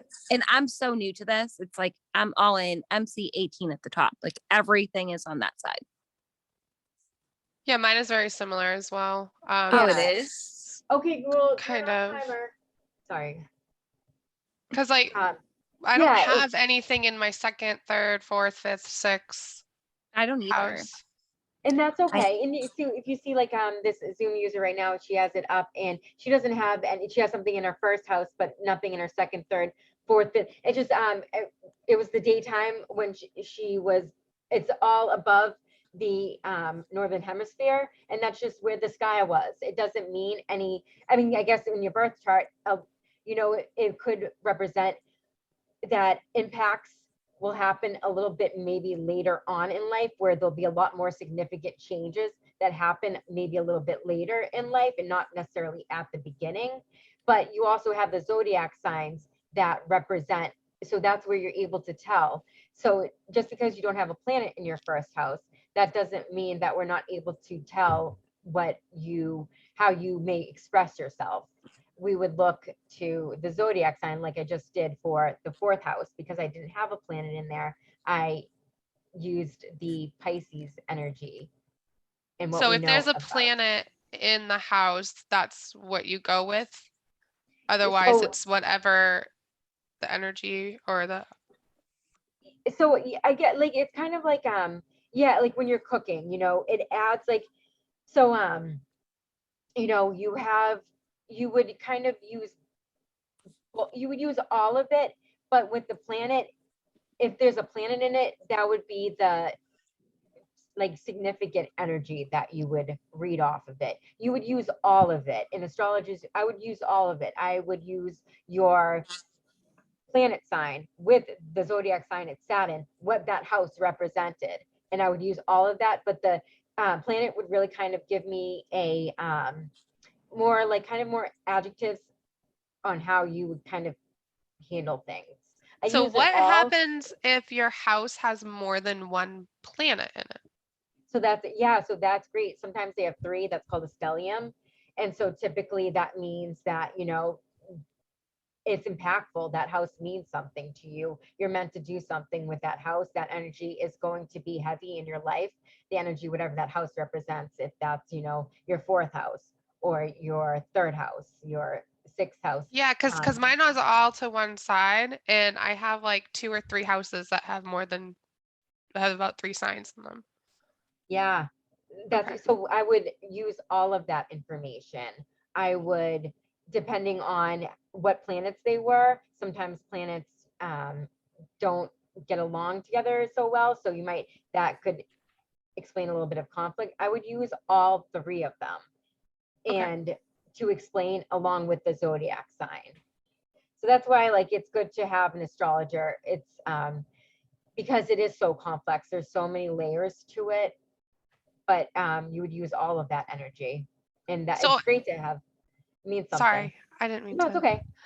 So I just want to summarize what you're saying. So if we have, like, say, more than, I have about 3 in that house, you're saying that as a beginner looking at this, those are important houses to us, that those are the areas we should look into to start off. For sure. Okay. Definitely, yes. What house is that? So I have 3 of them in 1 and 3 of them in 10. 3 of them in 1 and 3 of them in 10. Yeah, and then 2 and 12. And then 2 and 12. Yes. So definitely. So, you know, first impression, your ego, your like self-esteem, your worth, your initial, like your first, like your beginning years may have been very informative and kind of really molded you and shaped you to who you were. And if you have quite a few planets, I'm guessing with that, I'd have to see what type of planets they were, what energy it was, to kind of even dive deeper on it. But it could be something, you know, where something impacted you early on in life that has kind of really set your course of how you do things in the day-to-day. Okay. And with a lot in the 10th house represents like higher knowledge and education. You may be something, or it also, yes, higher knowledge, reputation. You kind of like your career, like what you're going to be doing for like kind of the rest of your life. You may kind of be really thinking about what that next step is. That's going to, like, your career is going to be something that's really impactful, really important for you, and how you look at things would be what planets were in there. Okay. Good to know. Is how Thank I you. kind of, but yes, it's definitely something. The planets are a first indicator of how to start reading the houses, and a good first step to kind of explain even deeper of what the houses mean more. Okay. Thanks. This isn't something we have to go over now. I can do this in depth at a later date by myself, but I have 5 planets in in the second house, so that would be an interesting thing to dive into. That's amazing. Can you turn your chart? Can I see your chart for a second? Yeah, sorry, I kind of have made a lot of notes on it. But Oh no, let me try and. I also There can we print go. out my little workbook too and give it to you Okay. guys as Yeah, I have there. It's all grouped on one side, but yeah, I have a lot in Scorpio and a lot in Sagittarius. I wish I could see exactly which signs. So like Oh, exactly it's hang on. I can tell you. Hang on a second. It is Venus, Moon, Jupiter, Pluto, and Mercury. Yeah, those are like amazing planets. So those are great planets, expansion planets. And so second house values Sagittarius. It's kind of you value your career, your professionalism, your also your knowledge, your higher education. You might really value or even do something in the field of teaching. You might be like a dean. Really, you're very intelligent. I would value your education and will do something in that field that will potentially make you a lot of money. Like you're going to grow and for the better. It's a good expansion. There's like Mars in there, which is an energy that can bring up some aggression. So it also too, at sometimes as well, it could be, feeling like, oh, is this really what it is? What am I doing? Why am I valuing this? It might seem like you might get aggressive or upset about certain things, but also too, that kind of drives you to keep going as well. You're very kind of ego, like if you put your mind to something, you're getting it done. And you value that about yourself and you value that in other people. And you kind of want everybody to be on that same page because you like get what you give, but you will do, it seems like you have a lot of potential in that second house, and that it has a lot to do with what you value and money too as well. You may be very financially very savvy in what you do for a career too as well. There may be some sort of growth and expansion in the future too. Awesome. Thank you. Yeah. Yeah. I mean, it's like, it really could like get into, it's like kind of like an overall story, but yeah, 5 planets in there. That's like, that's a pretty impressive energy to have. And just it felt like a lot. So I'm like, I feel like I should bring that up. Right. And sometimes too, though, it can look like there's 5 or a lot of houses, but it's not, because it's out of the degree sign too as well. So that's where you have to be careful, but it looks like all of you are still fell into that house. So yeah, that's amazing. It's really exciting. Good energy, really good energy. Absolutely. Yeah. Yes. And so I think we're on house number 5, I want to say. And the 5th house, the zodiac sign is Leo, and the ruling planet is the sun. So when it says ruling planet, that's when the planet feels at most home. So that energy will be heightened when it's in its home planet. It will feel the best. So Leos will feel the best when the sun is in Leo, because it's in its home planet, and so it'll feel really, really good. The 5th house rules fun and games. The 5th house is the means by which one conveys what one desires and conveys one's own path towards fulfillment. The 5th house is about how the individual has fun, and this can incorporate all types of games and hobbies. Both athletic activities and recreational diversions are included here, which includes their more dangerous characteristics, such as gambling. The 5th house is a ruler of one's creativity and one's hobbies, meaning that it covers all the pastimes that one does for fun. Collecting, finding, chasing, or basically playing with fortunes and objects are all to be found in the astral world of the 5th house.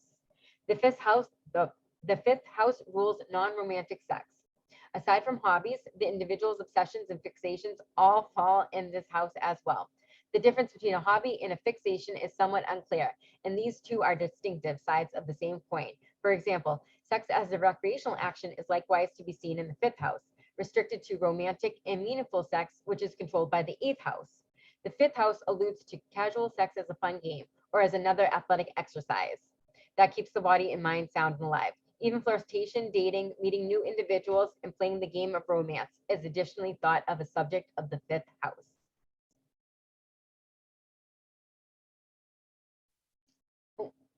So my All fifth right. house is like between two signs, like almost Yeah, so exactly. typically so that we would break down, we'd read it with both those zodiac sign energies. So Okay. your sixth house represents, and typically the house though is sitting in one zodiac sign more than the other. So you would use that side as the domineering force. Okay, yeah, it's like a So little say bit more. It's not like, too much, yeah. So then it would probably be pretty even with the energies of it. But if there was like, if it looked bigger and like bigger Scorpio and then like a little bit of Sagittarius, you would rule more of the Scorpio energy in it. okay. Thank you. Fifth house keywords: fun and games, creativity, summer flings, entertainment, first child, pleasure, and play. So it also can represent your first child in the fifth house as well. And in my fifth house, I have Aries is the zodiac sign that my fifth house sits in.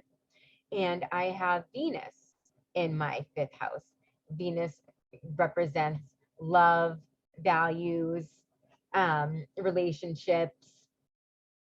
Aries is independent. They are the, initiators of the zodiac. So when it comes to how I have fun, I think I can have fun by myself, or I can have fun in a group as well. I also love to be creative, love learning new things, always trying to learn something new, and really value being creative and being out and about and having fun.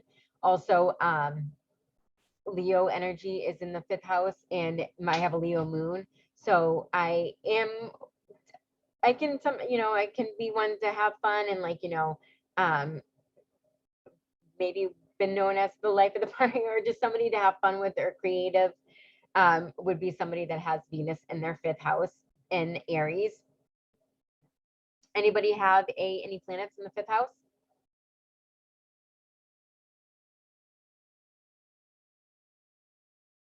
No? I think I do in the fifth house. It's let me see here. It's Neptune. It's so funny. I had a feeling you were going to say that. Really? Why? Neptune? Yes, I literally, I don't know. I just, Neptune and Uranus are in the fifth house for me. What is it? Neptune and what else? Uranus. Uranus is in your fifth house too. So, Yeah. You might have a hard time sometimes maybe having fun or letting yourself feel like you can have a good time. You may feel guilty sometimes about having fun, like you shouldn't be doing that. Who are you to have a good time? But I think too, also when you do let yourself go, you can have a lot of fun. You can be rebellious by nature and want to do something, spontaneous, and have go to the beach on one night, just kind of off the top of your head, with Uranus, which is Aquarian energy. That's the rebel of the zodiac. Right. Somebody who likes to have a good time, but you get guilty and you feel bad for having it. That's very true. Yeah, that's very true. Don't feel guilty. You deserve it. Thank you. Yes. Good Everyone. question. The first house, I think I might have missed it. I know you said for the second house, it was material goods, then communication, family, and then fun and games. What was your little snippet for the first house? So the first house is our first impressions, our ego and self-esteem. I can go back, but that is what the first house typically represents. It is my first house keywords: ego, identity, self, first impressions, independence. Perfect. All right. Thank you so much. Yeah, of course. And so now we'll move on to the sixth house. And the sixth house rules health, and that is represented by Virgo. And that archetype is the medicine woman, I believe, medicine man. So it's the house of health. Well-being and health is firmly identified with the sixth house as well, as are issues of the body and psyche. It is genuinely disastrous position for all malefic planets, as they specifically influence both the individual's occupation and physical body, causing inconveniences at the same time. The person's health is specifically attached to their ability to advance at work and their work environment. Thus, any trouble that shows up in the sixth house can adversely affect one's general sense of well-being.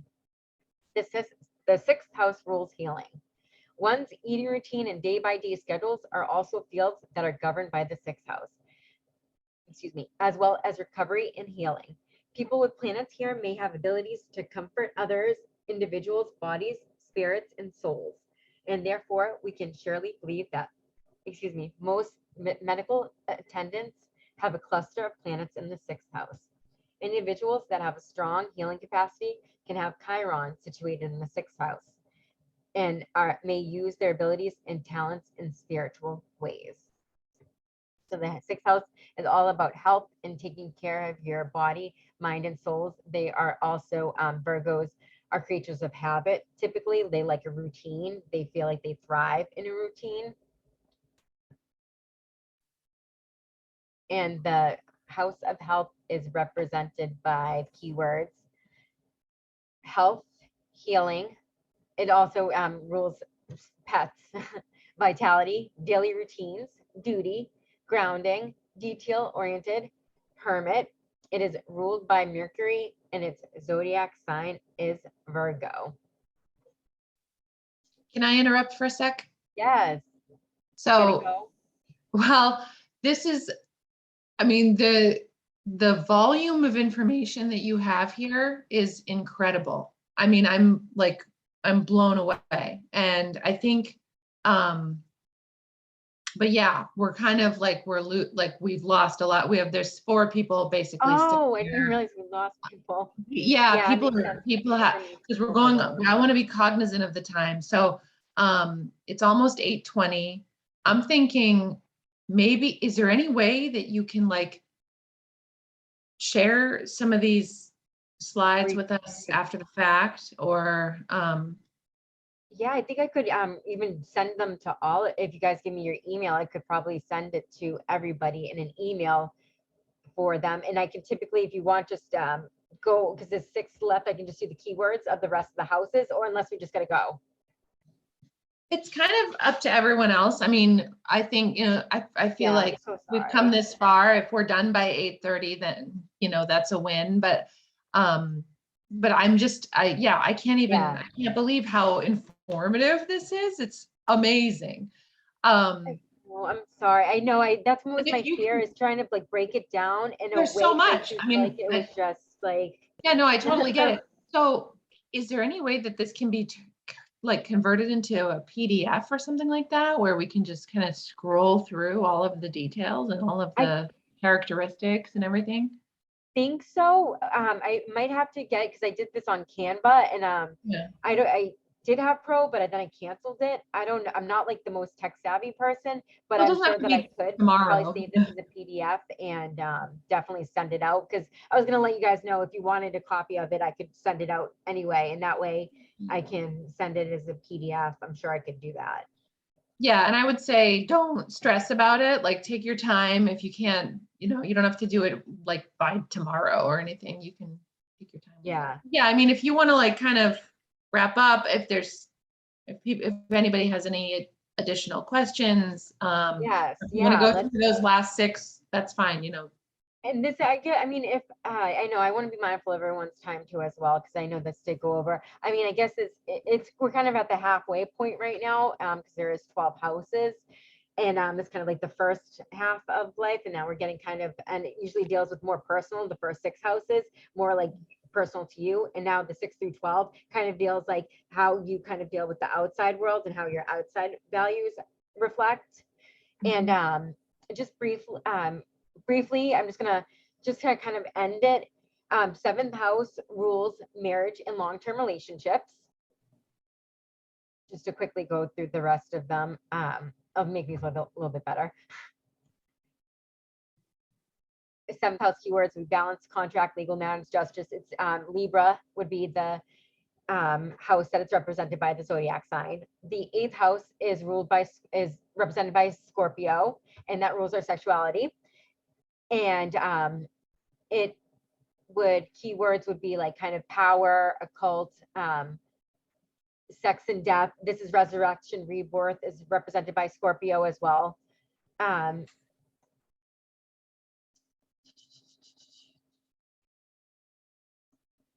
9th house is our ideologies and perspectives. It rules higher education and travel.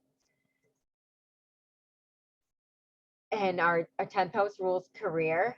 It also rules our positions of power, our reputation, the outside reputation.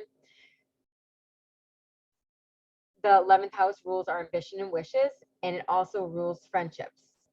The last house, the 12th house, is our hidden fears and desires. And then it also rules our dreams and rest as well.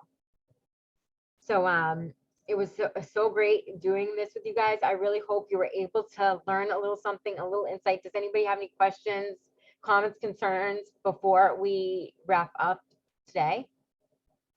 Any inside feedback too? I would love to hear. You guys could always, I'll give you my email to message me, feedback, good, bad. I would love any sort of constructive criticism to help me in any way. Like, I would just love to hear from you guys if you have a moment to do so. Yeah.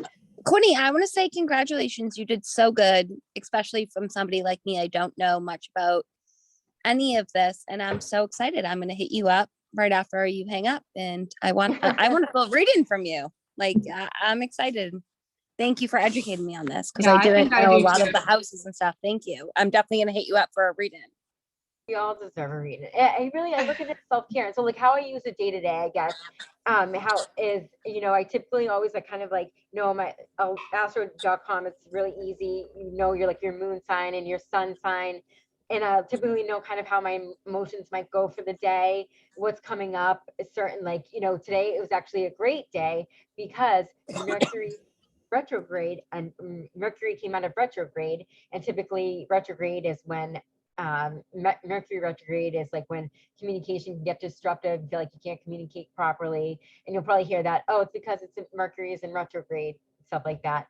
And actually there was quite a few planets in retrograde, and now everything is moving direct and forward, so it should be a good astrological month, especially with I'm really big into numerology too. I look at really kind of everything. It all really plays a piece. I also do tarot readings too as well. And I love tarot for more kind of day-to-day guidance as well. There's so many tools that really can help you day to day, and more like a spiritual, holistic practice. It isn't it really has helped me kind of see and handle my emotions and how I look at things in a completely different way. I agree with that. Kids too as well. Like my son's an Aries, and he's like an Aries through and through. My daughter's a Sagittarius, and she is such a Sag. And I mean that in a great way, because Sages are awesome. It's all awesome, and we all embody. I'll wrap up with you're your zodiac sign, but we all embody every zodiac sign. It's all a piece of us. We all can learn and grow from each of the zodiac signs. So when we're in the right now where it's the sign of Aquarius, and so I really am trying to embody what Aquarius energy represents, and how can I use that in my day-to-day, and so it isn't just because only Aquarius people can enjoy this time, and it's for everybody. We're all a small piece of it, and we really can all use it in a different way to help connect people. I'm gonna write my name and info, so if you guys want to take it down, and that way you can reach out to me right after. So I just had a quick question. Yes. This was great. First, I just want to say this is great, and it's just so much information. It just was hard to absorb a lot at once. So, but I think you handled it really great as far as breaking it down and answering questions and stuff. So I just want to applaud you for that. Also, so as being a beginner, what would you suggest moving forward? Do you think, is there a book out there? Are there classes? Are there websites? What do you think is the best approach for somebody who wants to learn more and not only contact you, but kind of do something on their own and you know, Definitely. So a book that I really enjoy, let me just grab it. And what? So, and Cafe Astrology has a bunch of amazing articles. So it's www.cafeastrology.com. It's actually right here. And is where I like to reference a lot of materials. I also pull a lot from this book, which is Astrology for Enlightenment from Michelle Caron. I'll write that right on here. It's Astrology for Enlightenment. If I could talk, that would be great. Why can't I add my text? And Courtney, just for everybody like trying to reach out to you, this is like your full name to look you up on like Facebook and stuff like that, correct? And your email is also connected.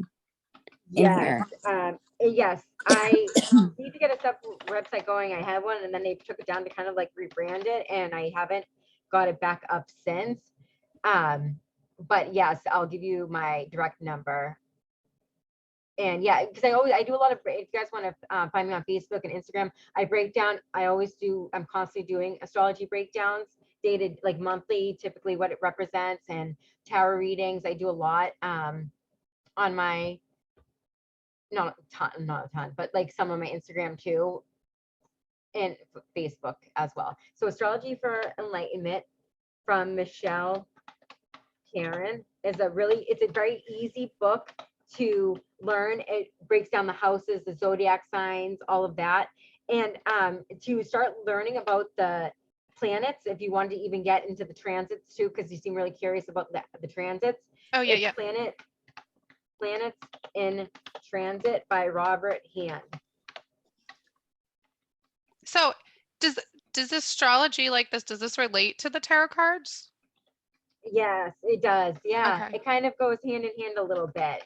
So, because like a tarot card will typically sometimes be represented by a zodiac sign, like the Hermit is represented by the Virgo. Gotcha. The Chariot card is represented by Cancer. So yeah, it's all, and even numerology is tied into it too. It's so many layers. It's an onion. It's just Yeah. like I just started looking into tarot. That's why I asked. And I find keywords are really helpful with astrology and with tarot too, to learn the basics as well. I can show you, I got a tarot journal when I first started out. Oh, that's what I have. I have a tarot journal too. I can show you what I So have. it's probably the same one. It's It's this how to one. learn. Oh, so it's a little bit different. Mine's is the how to learn Okay. tarot. But yeah, Yeah, this is like a that's amazing. planner. And in Yeah. here you do like a daily spread and you pull your cards and it comes with stickers of the tarot cards and you What deck is it? it's not a deck, it's just a planner and Oh, like it's just a planner. Okay, so it's not you like based off put and then you deck. can like take notes and journal it. I It's really love that. interesting. But this is the deck I have. I can just show you real quickly. I have this. Oh, my daughter just got that one. I love and I've it. been wanting her to give me a reading. Do you like it? I love it. Yeah. I just love the, like, to me it's like, you know, kick-ass women on it, right? Yeah, I know. And the way I they know. just like they show it, it's just like it's so relatable compared to like the other one. But I do find tarot very hard to understand. But like I said, I just started, so. Yeah, exactly. It can be so overwhelming, and YouTube is a great resource for that, to look up shorts on how to start to read tarot. They have a ton of beginner classes and breakdowns. Mhm. And also, Deborah Silverman for astrology, she's on YouTube. She Okay. also has a bunch of amazing breakdowns too. I find her very helpful. And yeah, just doing your own research on the internet and just looking up different people and articles. And let me give you my number too as well. I love to help anybody in any way that I can on their astrology journey. Yeah, I don't know if anybody was interested in this planner, but it also did the chart too, the birth chart. That's why I was interested in What this is the name class. of that? It's called Ritual Planner. Ritual? Yeah, it's for the 2022. It was really cool. It was kind of on the pricier side because you got the stickers or you could get the stamps on it, but in here it had all those things that you were, I don't know if you can see it, but like the planets, it described them, but you definitely gave great description. I Oh, don't know if you yeah? can see it. Yeah, see that? That's like- yeah, so that's great. So that's a great resource guide for you to kind of just read over and start to memorize. And yeah, you will start to, it's a lot at first, but little by little starting to get to know the signs. And Yeah, no, just- I definitely, I looked over this, but then listening to you talk and how you broke down how the chart worked was really informative. It was definitely more detailed, like I said. And I think, like you said, talking to people and researching is definitely the way to go. yeah, for sure. And that's like, and there's no like, right, it's different interpretations, it's different views, it's different ways of seeing your journey, you know. And that's like, and that's why it's great to be able to learn from different people and get different experiences and have different types of readings. Right. And then it's great too to also kind of see, like, you know, how you progressed from where you were from the day you were born, because now it does, your birth chart, your looks completely but a bit different from the life that you've lived. So that's also another layer too as well. But my information, my email, CourtneySarasol@gmail.com. My phone number, 978-821-9713. My Insta and Facebook is at Courtney Sarasol. And this has been so fun, like really, really, really fun. I am so glad that you guys even showed up. You know, I'm so grateful that you spent this time for me. Time is so precious and valuable. And I thank you so much for letting me have the opportunity to be able to share a little bit of this. And I really look forward to maybe speaking with you guys after a little bit more. Would you be doing more stuff like that, or more If you guys want to, like I a would love part to. 2? Okay. Yeah, yes, I would love to do a part 2. We could definitely break down 6 through 12, or we could really maybe 6 through 12 and then really get into the planets. Maybe it could be part 2. Yeah, And then I don't see why not. yeah, I am so game for that. I love that. Me too. And especially if like COVID and stuff is starting to come down or whatever, I think it'd be awesome if we all met kind of in a group so we could like read off each other's energy and stuff. But yeah, I mean, Zoom also that is would be so great too like Zoom is eventually, good, but it is but nice like with the Zoom because yeah. you know, it's able to get people to yeah. But connect. there's nothing yeah, like I having mean, like a group of do- people that if that is. And I also too as well, I do like tarot card parties for, like, you know, you have like a girls' night or a Yeah. bachelorette party. It's a fun Yeah, that bachelorette sounds type like party. fun. that's awesome. So if you ever wanted to have a girls' night, I do that. I've done like one birthday party. I don't know, like if kids are, it's starting to like, even like I really share this with my children too, because I think it can benefit them as well. But it's good for everybody of all ages. It really is so useful. And anybody, man, woman, child, it's universal. And Yeah. it's been around for, I mean, since the Mayan Mesopotamia is like the first like records of it. It's been around for so long, and it really, it's how people used to really live. That's it. They had to look to the moon to be able to tell when they were going to harvest, and it's just really kind of getting back to Mother Nature and, you know, really learning and guiding from her. So like a part of it as well. So I know we're running late, but I'm curious, what got you interested in doing this stuff? So it's like I always kind of had like a passion for it, looked into it like briefly, knew some stuff about it. And then like once COVID hit, to be completely honest, like I had this calling, this like desire, like it like chose me, I say. Like I had decks and all like books and stuff, but I ordered like a different deck, like a bunch of books, like it took a mentorship, took 2 different mentorships class, like really dove into it. And I just felt like it was my passion. Like I needed to do it for clarity, to really kind of help me. It helped me understood what was going on at that time. And it really did Neat. help me kind of get a little bit of clarity and understanding, and it helped ease my anxiety a little bit. And then it just like was such a passion that I haven't stopped since. And I really just have been really hoping to start to now share it and put myself out there more, and really start to be able to maybe even hope eventually teach some classes too as well, you know, to get people to be able to do this on their own if they wanted to learn more about it as well. I do Reiki too, which is completely different, but that's also like just, I am into all sort of things esoteric, kind of just like what there's got to be more. I don't know. Like Mhm. I'm really into just like past lives, like everything, anything now too. I am so interested by it. And just to think like there's so many lives out there. Like this is just one in many, many lives that we've lived, that we're living. It's so impressive. Like once you start to like learn that it's impressive. But COVID really got peaked and got everything really ramped up, and really I got laid off too. So I had a lot of time on my hands. And I'm like one who needs to keep busy, or I'm up in this head. And like I'm always in my head, but it's like 10 times. I feel ya. So and it also I got to understand why I'm always in my head. It's because I'm an air sign. I'm a Gemini. I like Yeah. communicate like, and why I am like I used to be able to, well, still can be very like harsh with my tongue and how my words come across and the language I use. I can, I have a little bit of a bite, and so I was able to understand myself better too as well. So yeah, that really definitely piqued my interest a bit Well, thank more. you for sharing. That was awesome.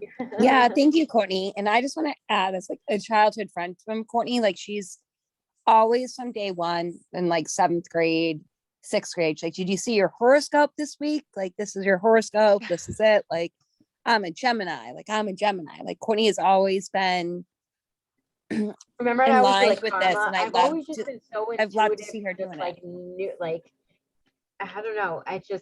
I've always like too very empathic. Like there's just things I've known and knew were happening, and then like it happened. I'm like, oh, how did you not know that was going to happen? I've just always been very intuitive, and it's like just even ramped up like to the 10th degree. And I think a lot of that too was because of my progressed natal chart. I have a lot of certain planets, and there's even like subplanets that are in the 12th house, which is like higher power, like spiritual, like doing stuff like this. So it's interesting too, around that time is when that shift happened as well. So it kind of makes a little bit more sense where it's starting to become more of it's like a now where I do a little bit of a career. It's like a type thing lifestyle now for you. as a hobby instead of a hobby. Are you local? Are you in I Pepperell? am. I live right in Pepperell. Oh, nice. Okay. Yes. And I'm really hoping too, there's that new place, the Blazing Station, that opened up in Pepperell, and I was thinking of maybe doing some readings there for like a couple of hours on a Sunday too, perhaps, to see if people wanted to come in and get a reading done. So I really want to start to branch myself and put myself out there more to be able to give So my if, services to anybody who would like to. so if somebody doesn't have Okay. Facebook, the best way to get a hold of you is the email? I would say the best email or texting me, but I Okay. definitely usually always check my email. Yeah, for sure. Yeah, I'm not on Facebook, so I am on Oh, okay, Instagram. yes. I don't know if you have an Instagram. I so- do have Instagram, so it's my Okay. first. So that's my my first and last name too. Is Okay. Instagram handle as well. I'll look you up then. Thank you. Yeah, of course, definitely.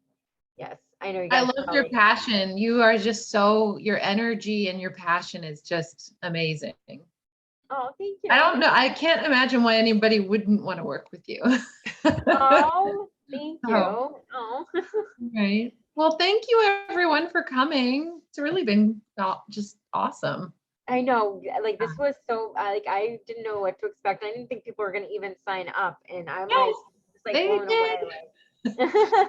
And then, we'll talk about doing a part 2. And maybe if we can push it out to like April, or, maybe we could do it in person.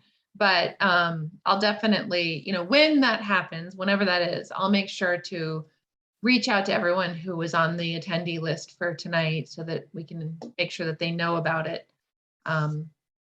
Yeah. Yes, that's great. Yes, awesome. All right. All right, Awesome. cool. Thank you, Courtney, for doing this. And thank Yeah, you, Thank you. the Lawrence Thank Library, you. for sponsoring it. Thank you. Yeah, absolutely. It was our pleasure. And thanks everyone for Yeah, coming. this is a big hit. All right. All right. Bye, guys. Bye, Hey, guys. Bye. Have a great night. Thank you so much. I do this. Leave me.